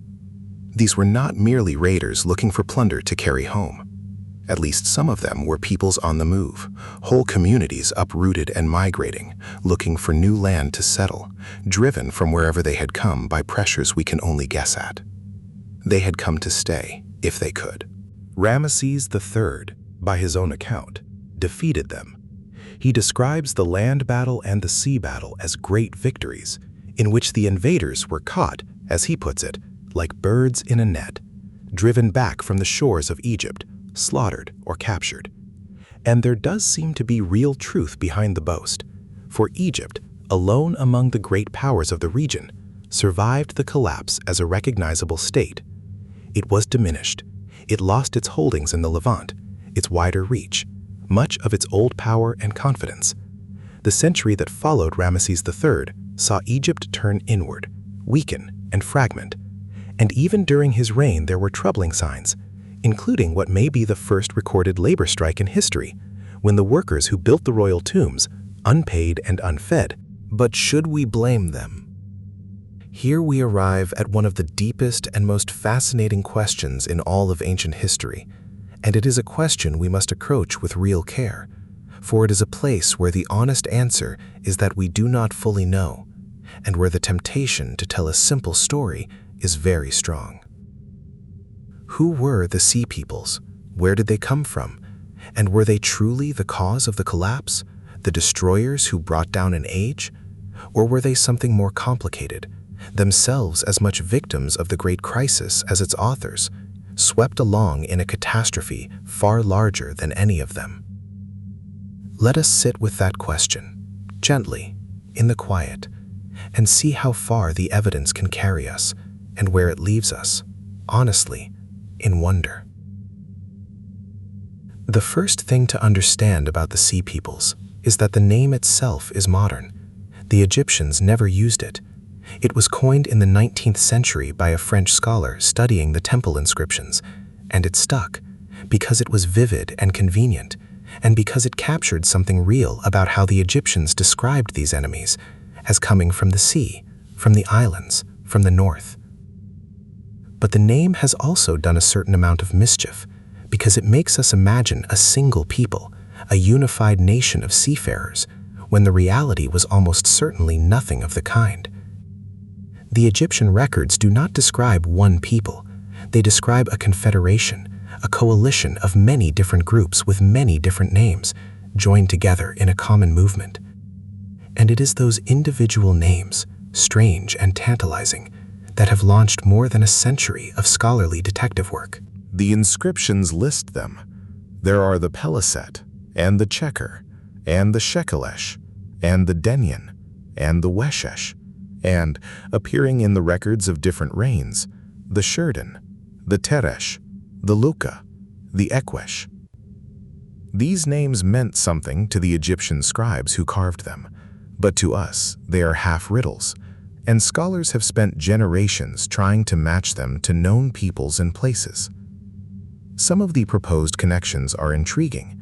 The Peliset, many scholars believe, are the people who would later be known as the Philistines, who settled along the southern coast of the land of Canaan after the collapse, and gave their name, in a form that echoes down the ages, to the region we call Palestine. The archaeology seems to support this, for the early Philistine settlements show pottery and other features that connect them clearly to the Aegean world, suggesting that these were migrants who had carried their culture with them from somewhere in the Mycenaean sphere before settling in the Levant. Other proposed connections are far more speculative, and here we must be especially careful to mark the line between what is reasonably established and what is little more than an attractive guess. Some have linked the Sheridan to the island of Sardinia, and the Shekelesh to Sicily, and the Teresh to the people the later Greeks called the Tyrrhenians, who are sometimes connected in turn to the Etruscans of Italy.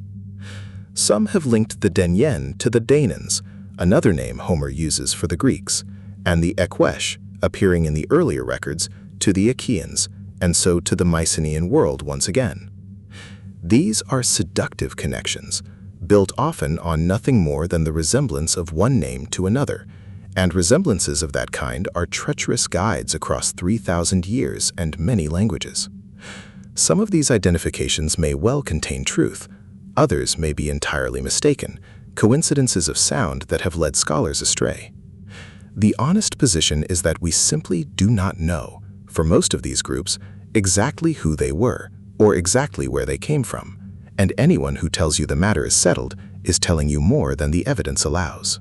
What we can say, with more confidence, is something about the character of the movement itself. It was not, it seems, a single organized invasion launched by a single power with a single plan.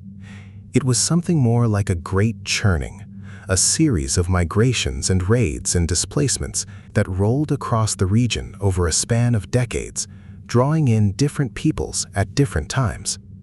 The carvings that show the invaders traveling with their families, with their carts and their oxen and their possessions, tell us that this was, at least in part, a movement of whole communities seeking new homes, not merely armies seeking plunder.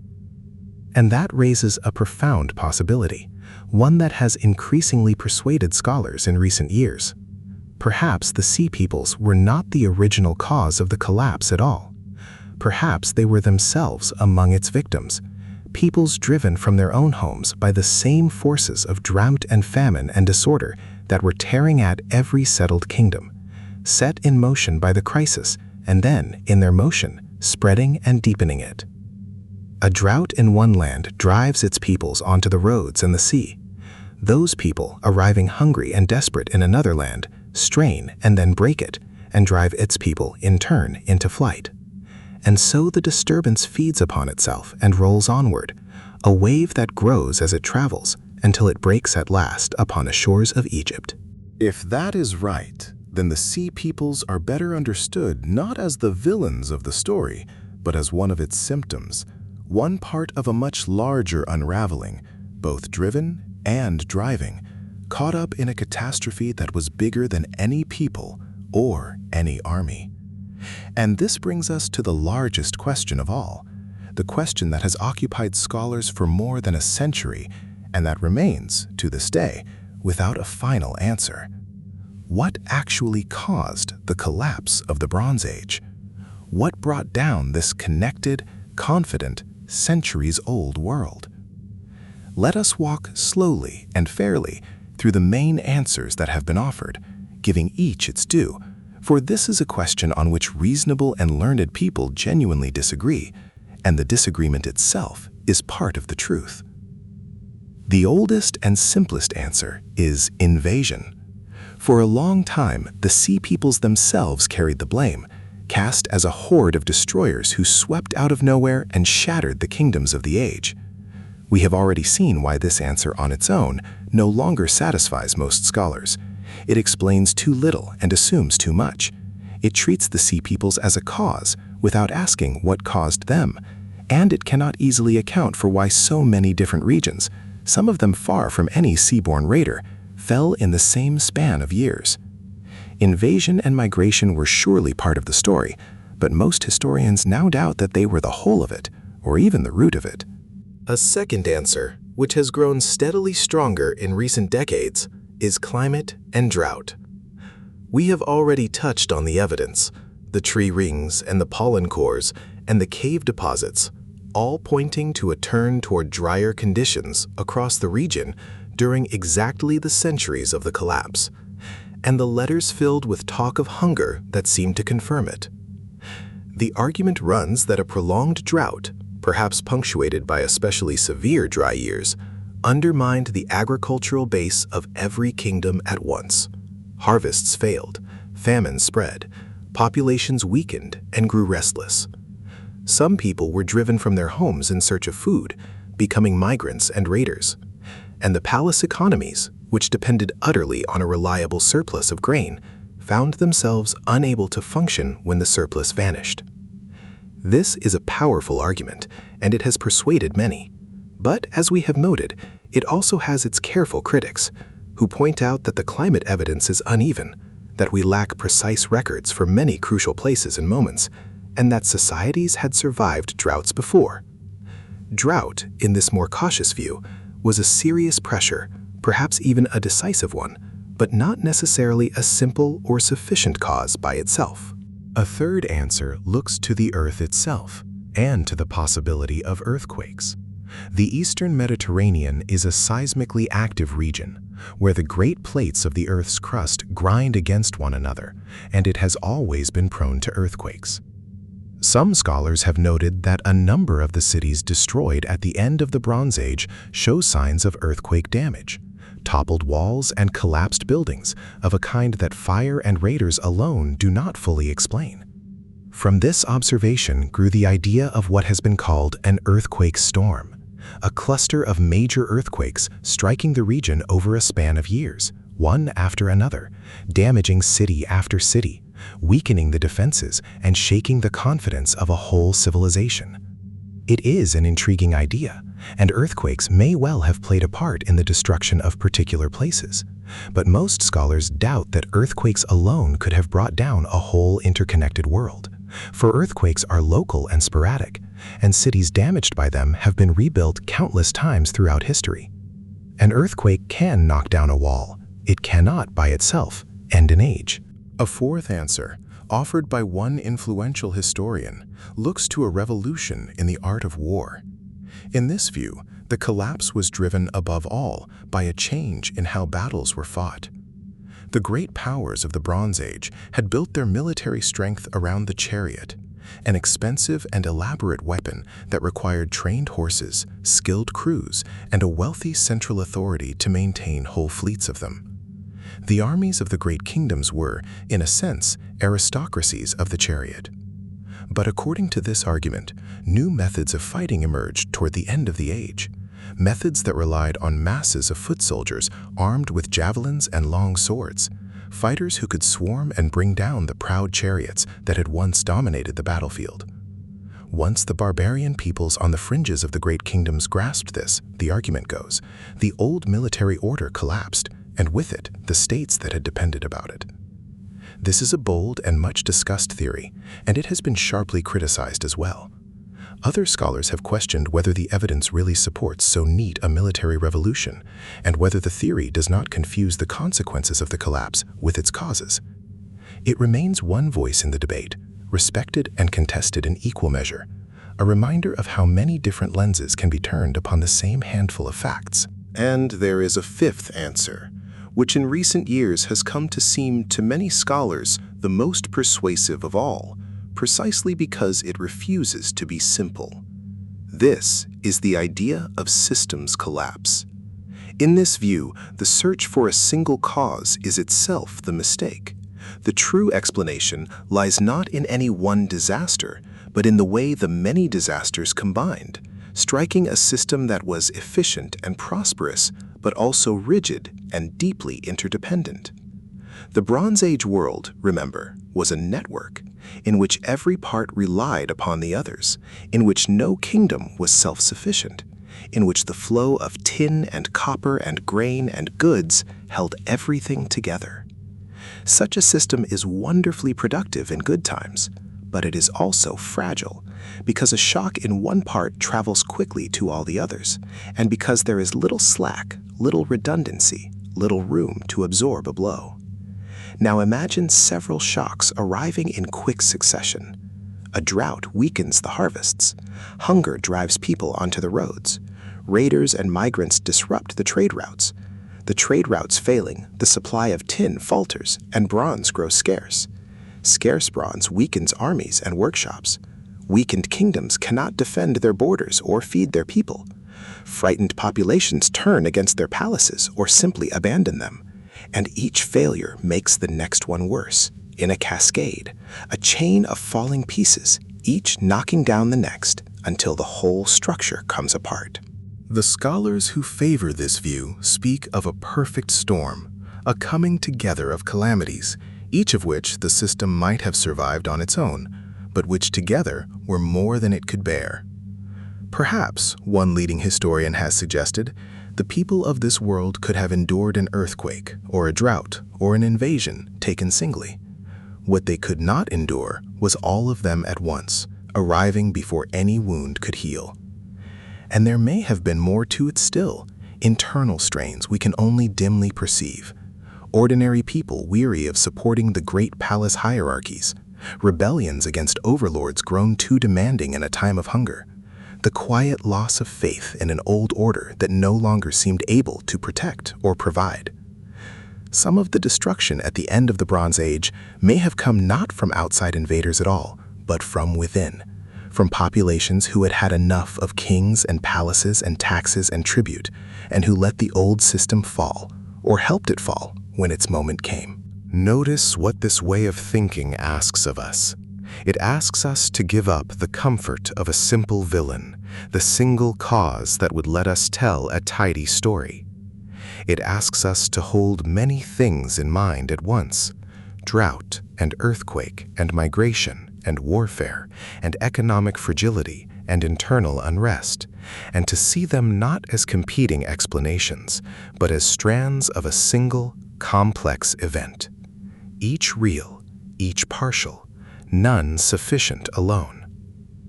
This is harder than blaming the sea peoples, or the drought, or the earthquakes, but it is almost certainly closer to the truth.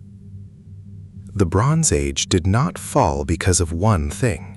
It fell because it was a connected world, and connected worlds, for all their glory, carry their own particular vulnerability, and when enough pressures come to bear at once, the very connections that made them strong become the pathways of their undoing. We should be honest, too, about the limits of our knowledge, and comfortable with them, for there is a kind of peace in accepting what cannot be known. We do not have a diary from the last king of Ugarit describing his final thoughts. We do not have a report explaining exactly why the Hittite administration chose to abandon Hattusa. We do not know the name of the drought that may have emptied the granaries, or the face of the first raider who beached his ship on an undefended shore. What we have are ruins, and tablets baked hard by the fires that destroyed the cities that made them, and carvings on temple walls made by the one great power that survived, and the silent testimony of tree rings and lake mud, and the layers of ash in the ground. From these fragments, patient scholars have built the story we have followed tonight. And it is a real story, grounded in real evidence. But it is a story with gaps in it, and shadows, and open questions. And that is not a flaw in the telling. It is simply the honest shape of history at this great distance. And there is something restful, even beautiful, in laying down the need for certainty and letting the past be, in part, a mystery that we contemplate, rather than a puzzle we must force to a solution. So let us turn now to what came after, to the long quiet that followed the falling, and to the slow, patient recovery that eventually rose from it. For the end of the Bronze Age was not the end of the world, though it must have felt that way to those who lived through it. It was the end of an age, and the beginning, in time, of another. The first thing to understand about the aftermath is that the collapse was uneven. It did not fall equally on every land, and it was not everywhere total. The glittering coastal kingdoms and the Aegean palaces were hit hardest, their whole civilization brought down. But the deeper interior, the old riverlands of Mesopotamia, weathered the storm more nearly intact. Babylon endured, diminished and troubled, but recognizable. Assyria, along the Tigris, survived and would, after a long dark stretch, rise again to greater heights than ever before. Egypt, as we have seen, bent without breaking, though it lost its empire abroad and its confidence at home, and slid gradually into a weaker and more divided condition. The collapse was less a single flat catastrophe than a great unmaking that struck some places with terrible force, brushed others, and left a few relatively untouched, so that even in the darkest years there were islands of continuity, places where the old knowledge and the old order held on.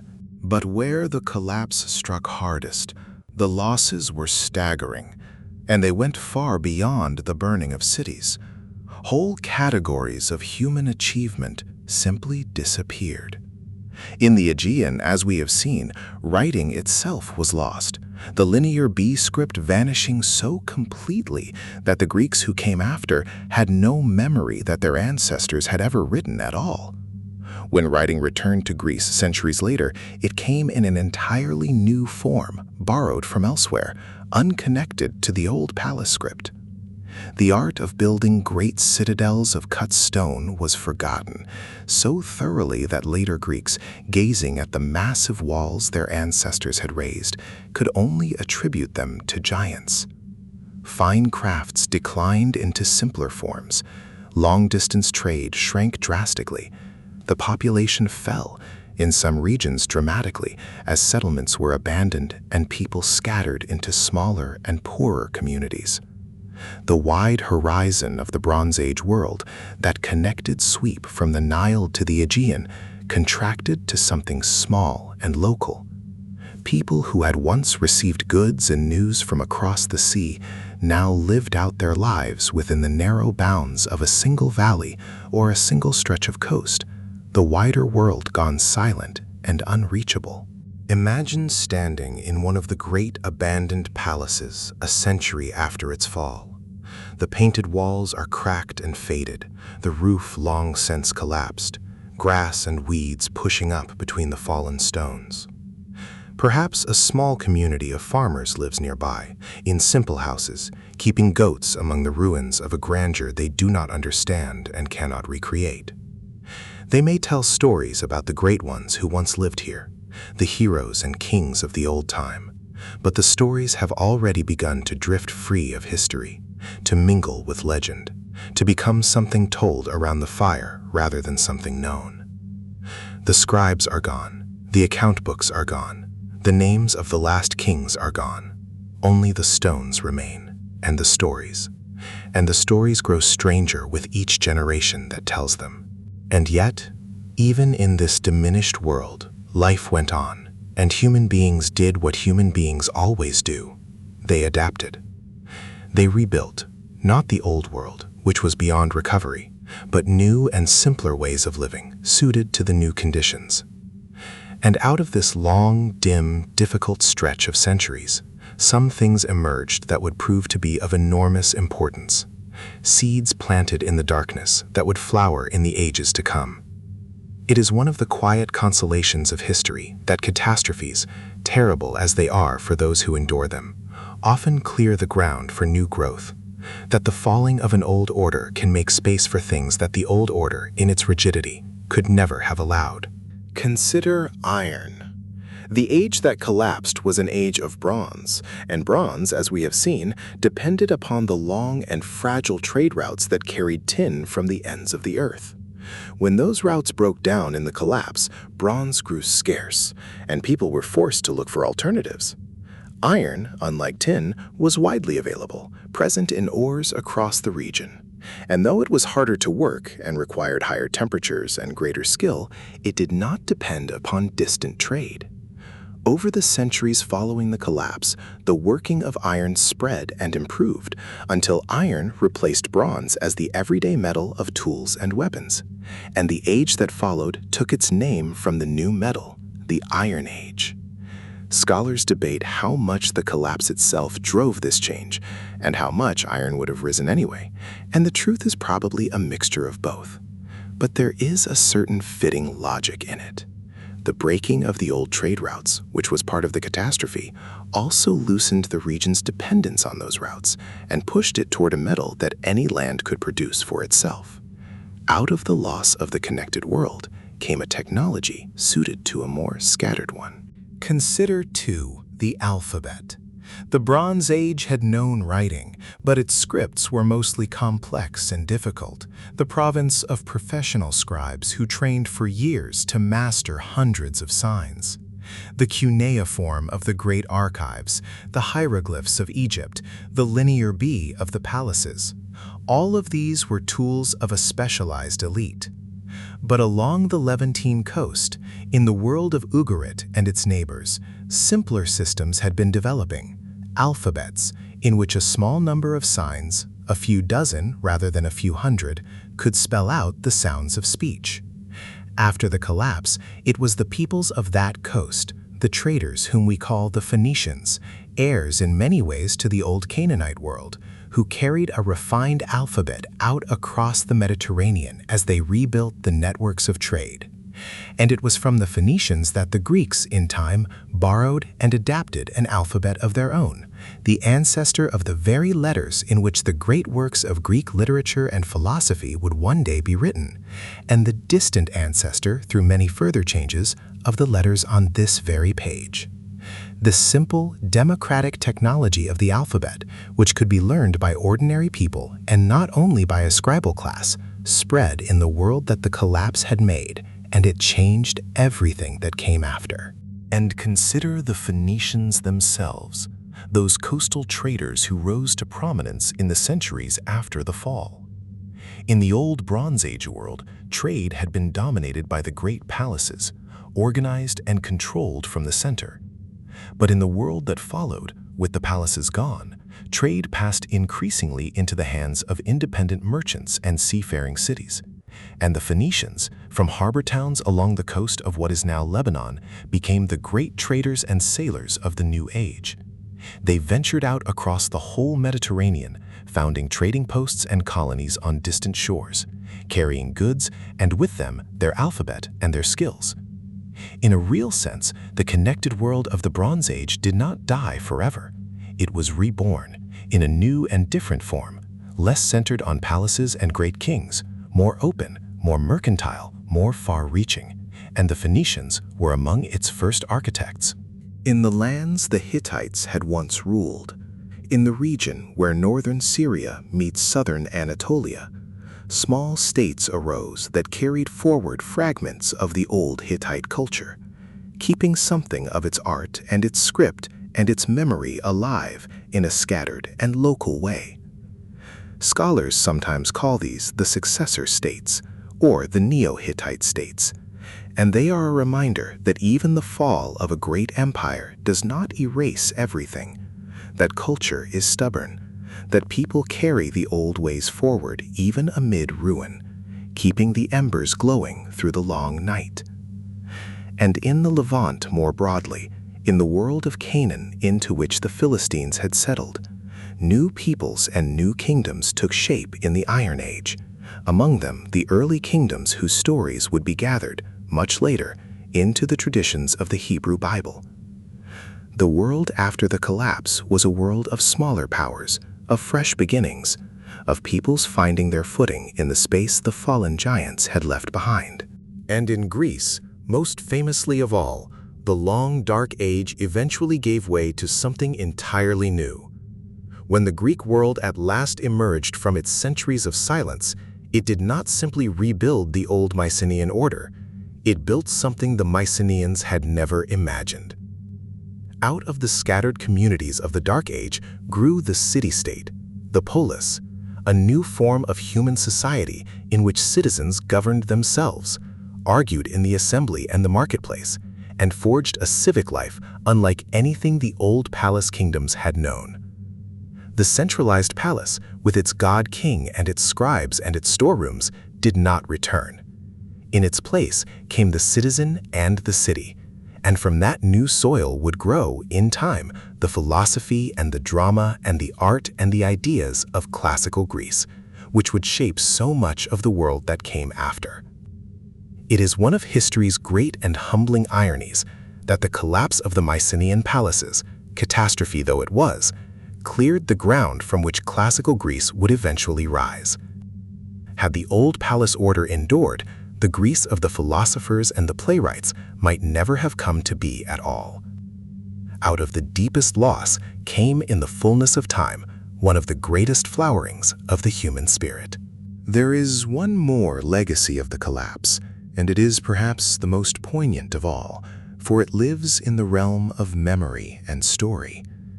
The Greeks of later ages did not remember the Bronze Age as history. They remembered it as legend, as a lost golden time, the age of heroes, when men were greater than they are now and walked in the company of the gods. The dim memory of the Mycenaean world, carried down through centuries of oral poetry, transformed and embellished with each retelling, became the raw material of the great epics attributed to Homer, the tale of the long war against Troy and the long journey home. When we read of Agamemnon, the great king of Mycenae leading his ships against Troy, we are reading a legend shaped by poets who lived long after the events they describe, and we must not mistake it for a true chronicle. And yet, behind the legend, there really was a Mycenaean world. There really were great citadels and warrior kings and adventures along the Anatolian coast. There really was, it seems, a real memory of that vanished age, glimmering faintly through the imagination of a later time. The collapse took nearly everything from the Mycenaean world, its palaces, its writing, its wealth, its very name, but it could not entirely take its memory, which survived in song, passed from mouth to mouth through the dark centuries, until it became some of the most beloved poetry the world has ever known. There is something deeply consoling in that, in the thought that even when a civilization falls so completely that it forgets it ever wrote, the human impulse to remember, to tell the story, to keep the past alive in words, endures. Now, In the stillness, let us gather up what this long story might mean for us, gently, without heaviness, as thoughts to carry down into sleep.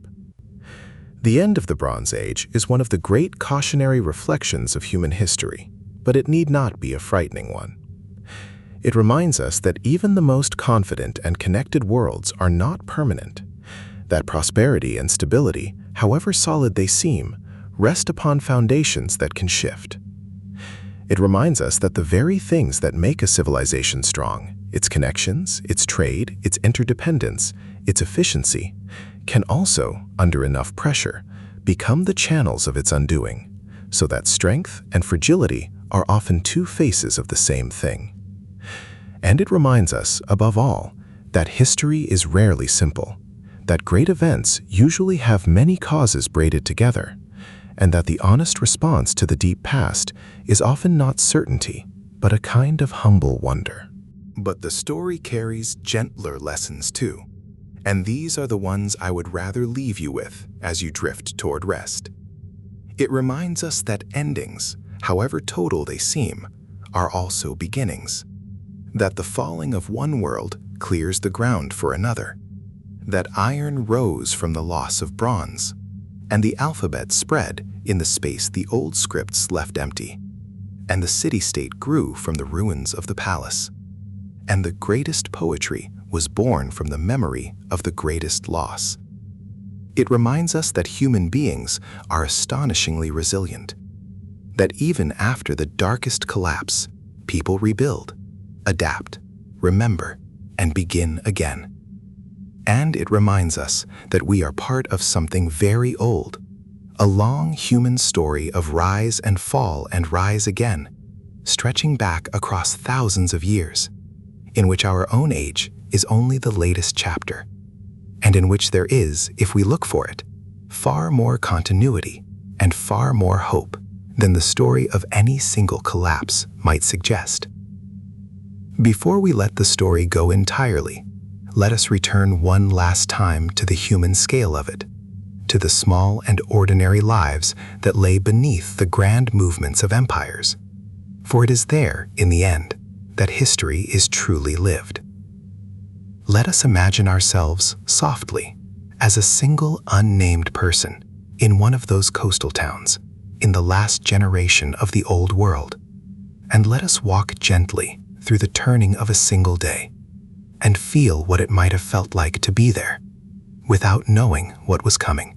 You wake before dawn on a sleeping mat in a small mud brick house to the sound of a rooster and the first stirrings of the town. The air is cool and smells of the sea and of old smoke from last night's fire. You rise, and by the faint gray light, you eat a little bread and a few olives, and you drink water from a clay jar. Through the doorway, you can hear your neighbors beginning their own mornings, a mother speaking softly to her children, a donkey complaining somewhere, the distant creak of a cart. The town is waking as it has always woken, in the same order, to the same sounds, and there is comfort in the sameness. You make your way down toward the harbor, where you have work to do, and the streets fill around you as you walk. A woman balances a jar upon her shoulder. A man drives a few goats before him toward the gate and the pastures beyond. In a doorway, an old craftsman sits already at his bench, turning something small and fine in his weathered hands. The smell of baking bread drifts from an oven, warm and yeasty, and your stomach answers it. A group of children run past, laughing, chasing one another through the narrow ways, and for a moment the whole ordinary sweetness of being alive on an early morning in a living town gathers around you, and you would not trade it for anything. At the harbor, the day's labor begins. A ship has come in during the night, and its cargo must be unloaded, jar by jar, ingot by ingot, and carried up to the storerooms. You take your place among the workers, and the morning fills with effort and heat, and the calling of voices in several tongues, for the harbor has always been a place where the languages of many lands mingle. The copper ingots are heavy and awkward, shaped with those handle-like corners, and you feel the weight of each one in your arms and your back as you carry it up from the quay. An official stands watching, marking each ingot upon his tablet with quick strokes of a stylus, and you wonder, idly, as workers have always wondered, what it must be like to sit and mark tablets while others carry the load. The sun climbs, the sweat runs, the work goes on. At midday, you rest in the shade with the others, and you share bread and onions and a little dried fish, and you talk. And here, in the talk, you might catch the first faint shadow of the thing that is coming, though you would not recognize it as such. Someone speaks of the price of grain, which has risen again, and of how his cousin in a town up the coast has written of hard times, of raiders seen offshore, of fields left unsown. Someone else has heard that the great king far away has called for more grain, more men, more ships, and that the burden falls heavier every year. An older worker shakes his head and says that the seasons are not what they were, that the rains come late or not at all, that his father knew better years.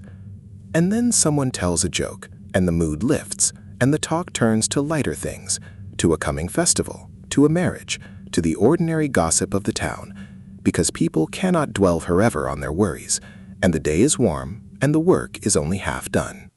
In the afternoon, you carry a message up to the palace on its higher ground, and you pass through its painted rooms on your errand, and you glimpse the machinery of the wider world at work. In one room, scribes sit at their tablets, recording the endless business of the storerooms. So many measures of this received, so many of that issued, the patient accounting that holds the whole system together. In another, an official dictates a letter to be sent to a neighboring king, and you catch a few words of the formal, flowery language of diplomacy, the language of brothers and fathers and gifts, before you are ushered on. It all seems permanent, this palace, these scribes, this careful order. It has always been here. It will always be here. That is what everyone believes, because it is what everyone has always had reason to believe.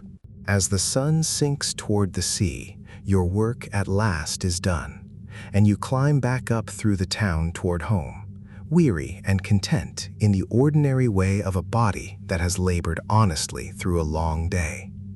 The light turns golden and then rose over the water.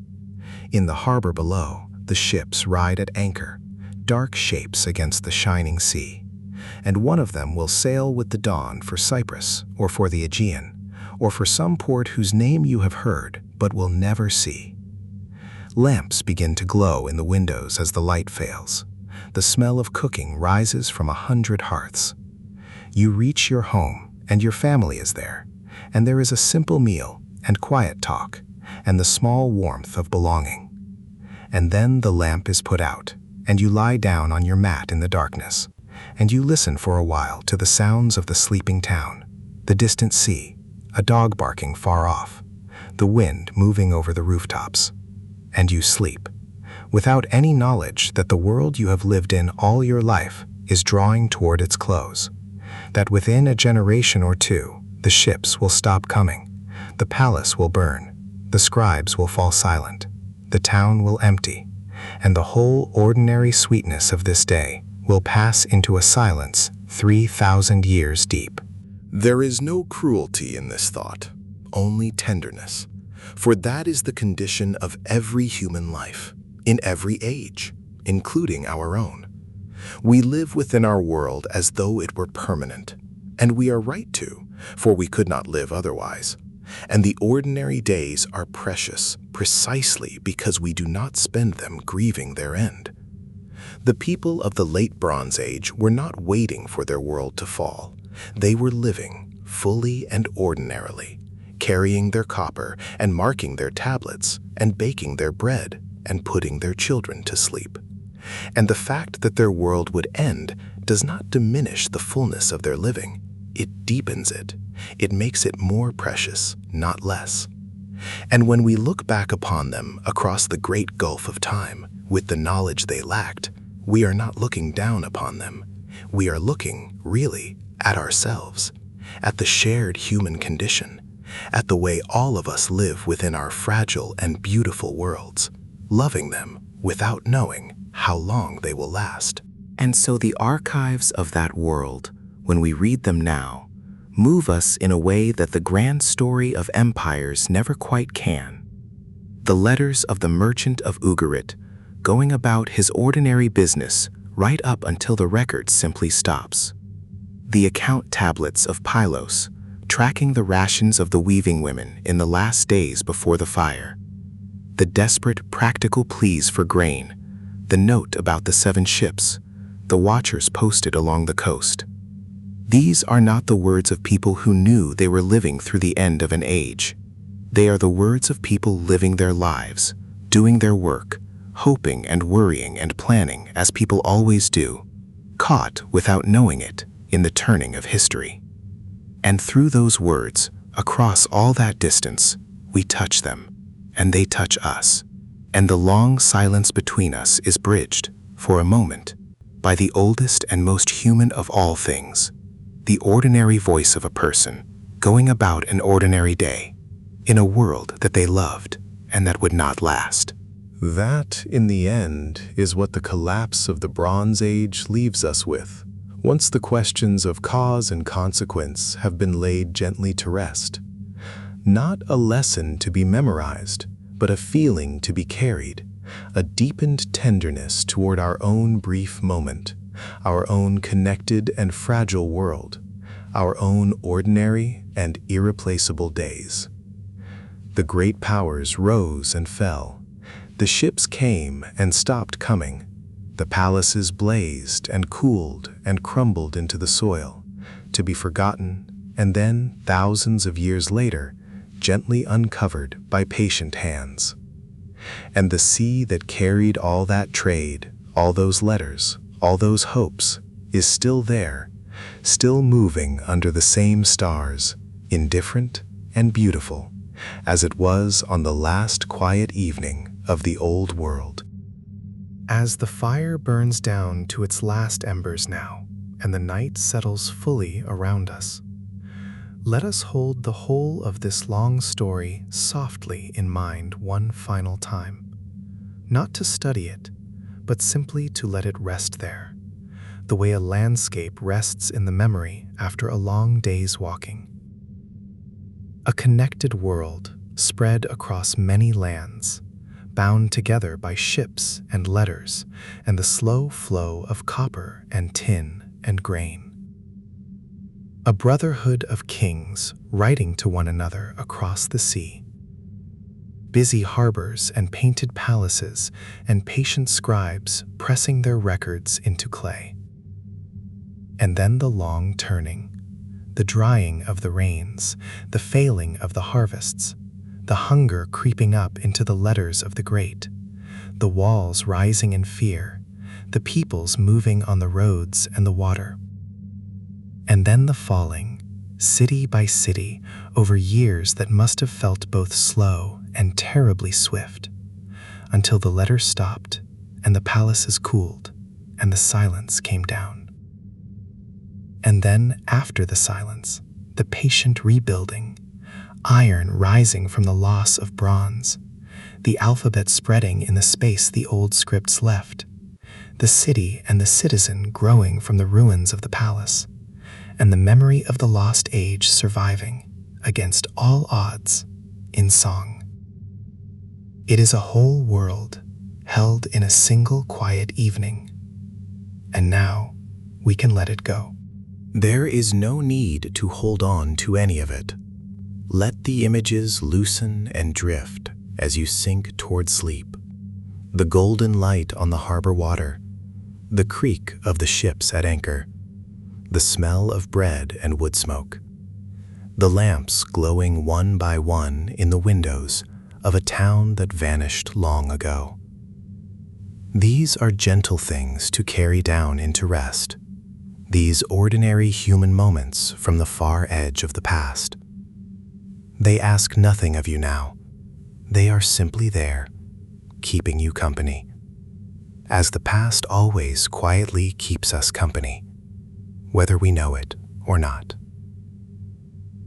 Thank you truly, for spending this time with me tonight, for letting these old stories carry you toward sleep. It is a genuine gift to be able to sit with you in the quiet like this, to wander through a lost world together while the night deepens around us. I hope the journey brought you some peace and perhaps a little wonder, and that you drift off now, feeling calm and unhurried and gently held. If you enjoyed this slow walk through the far past, it would mean a great deal if you left a like before you go. Just a small, quiet gesture that helps these documentaries find their way to other people who might love them too.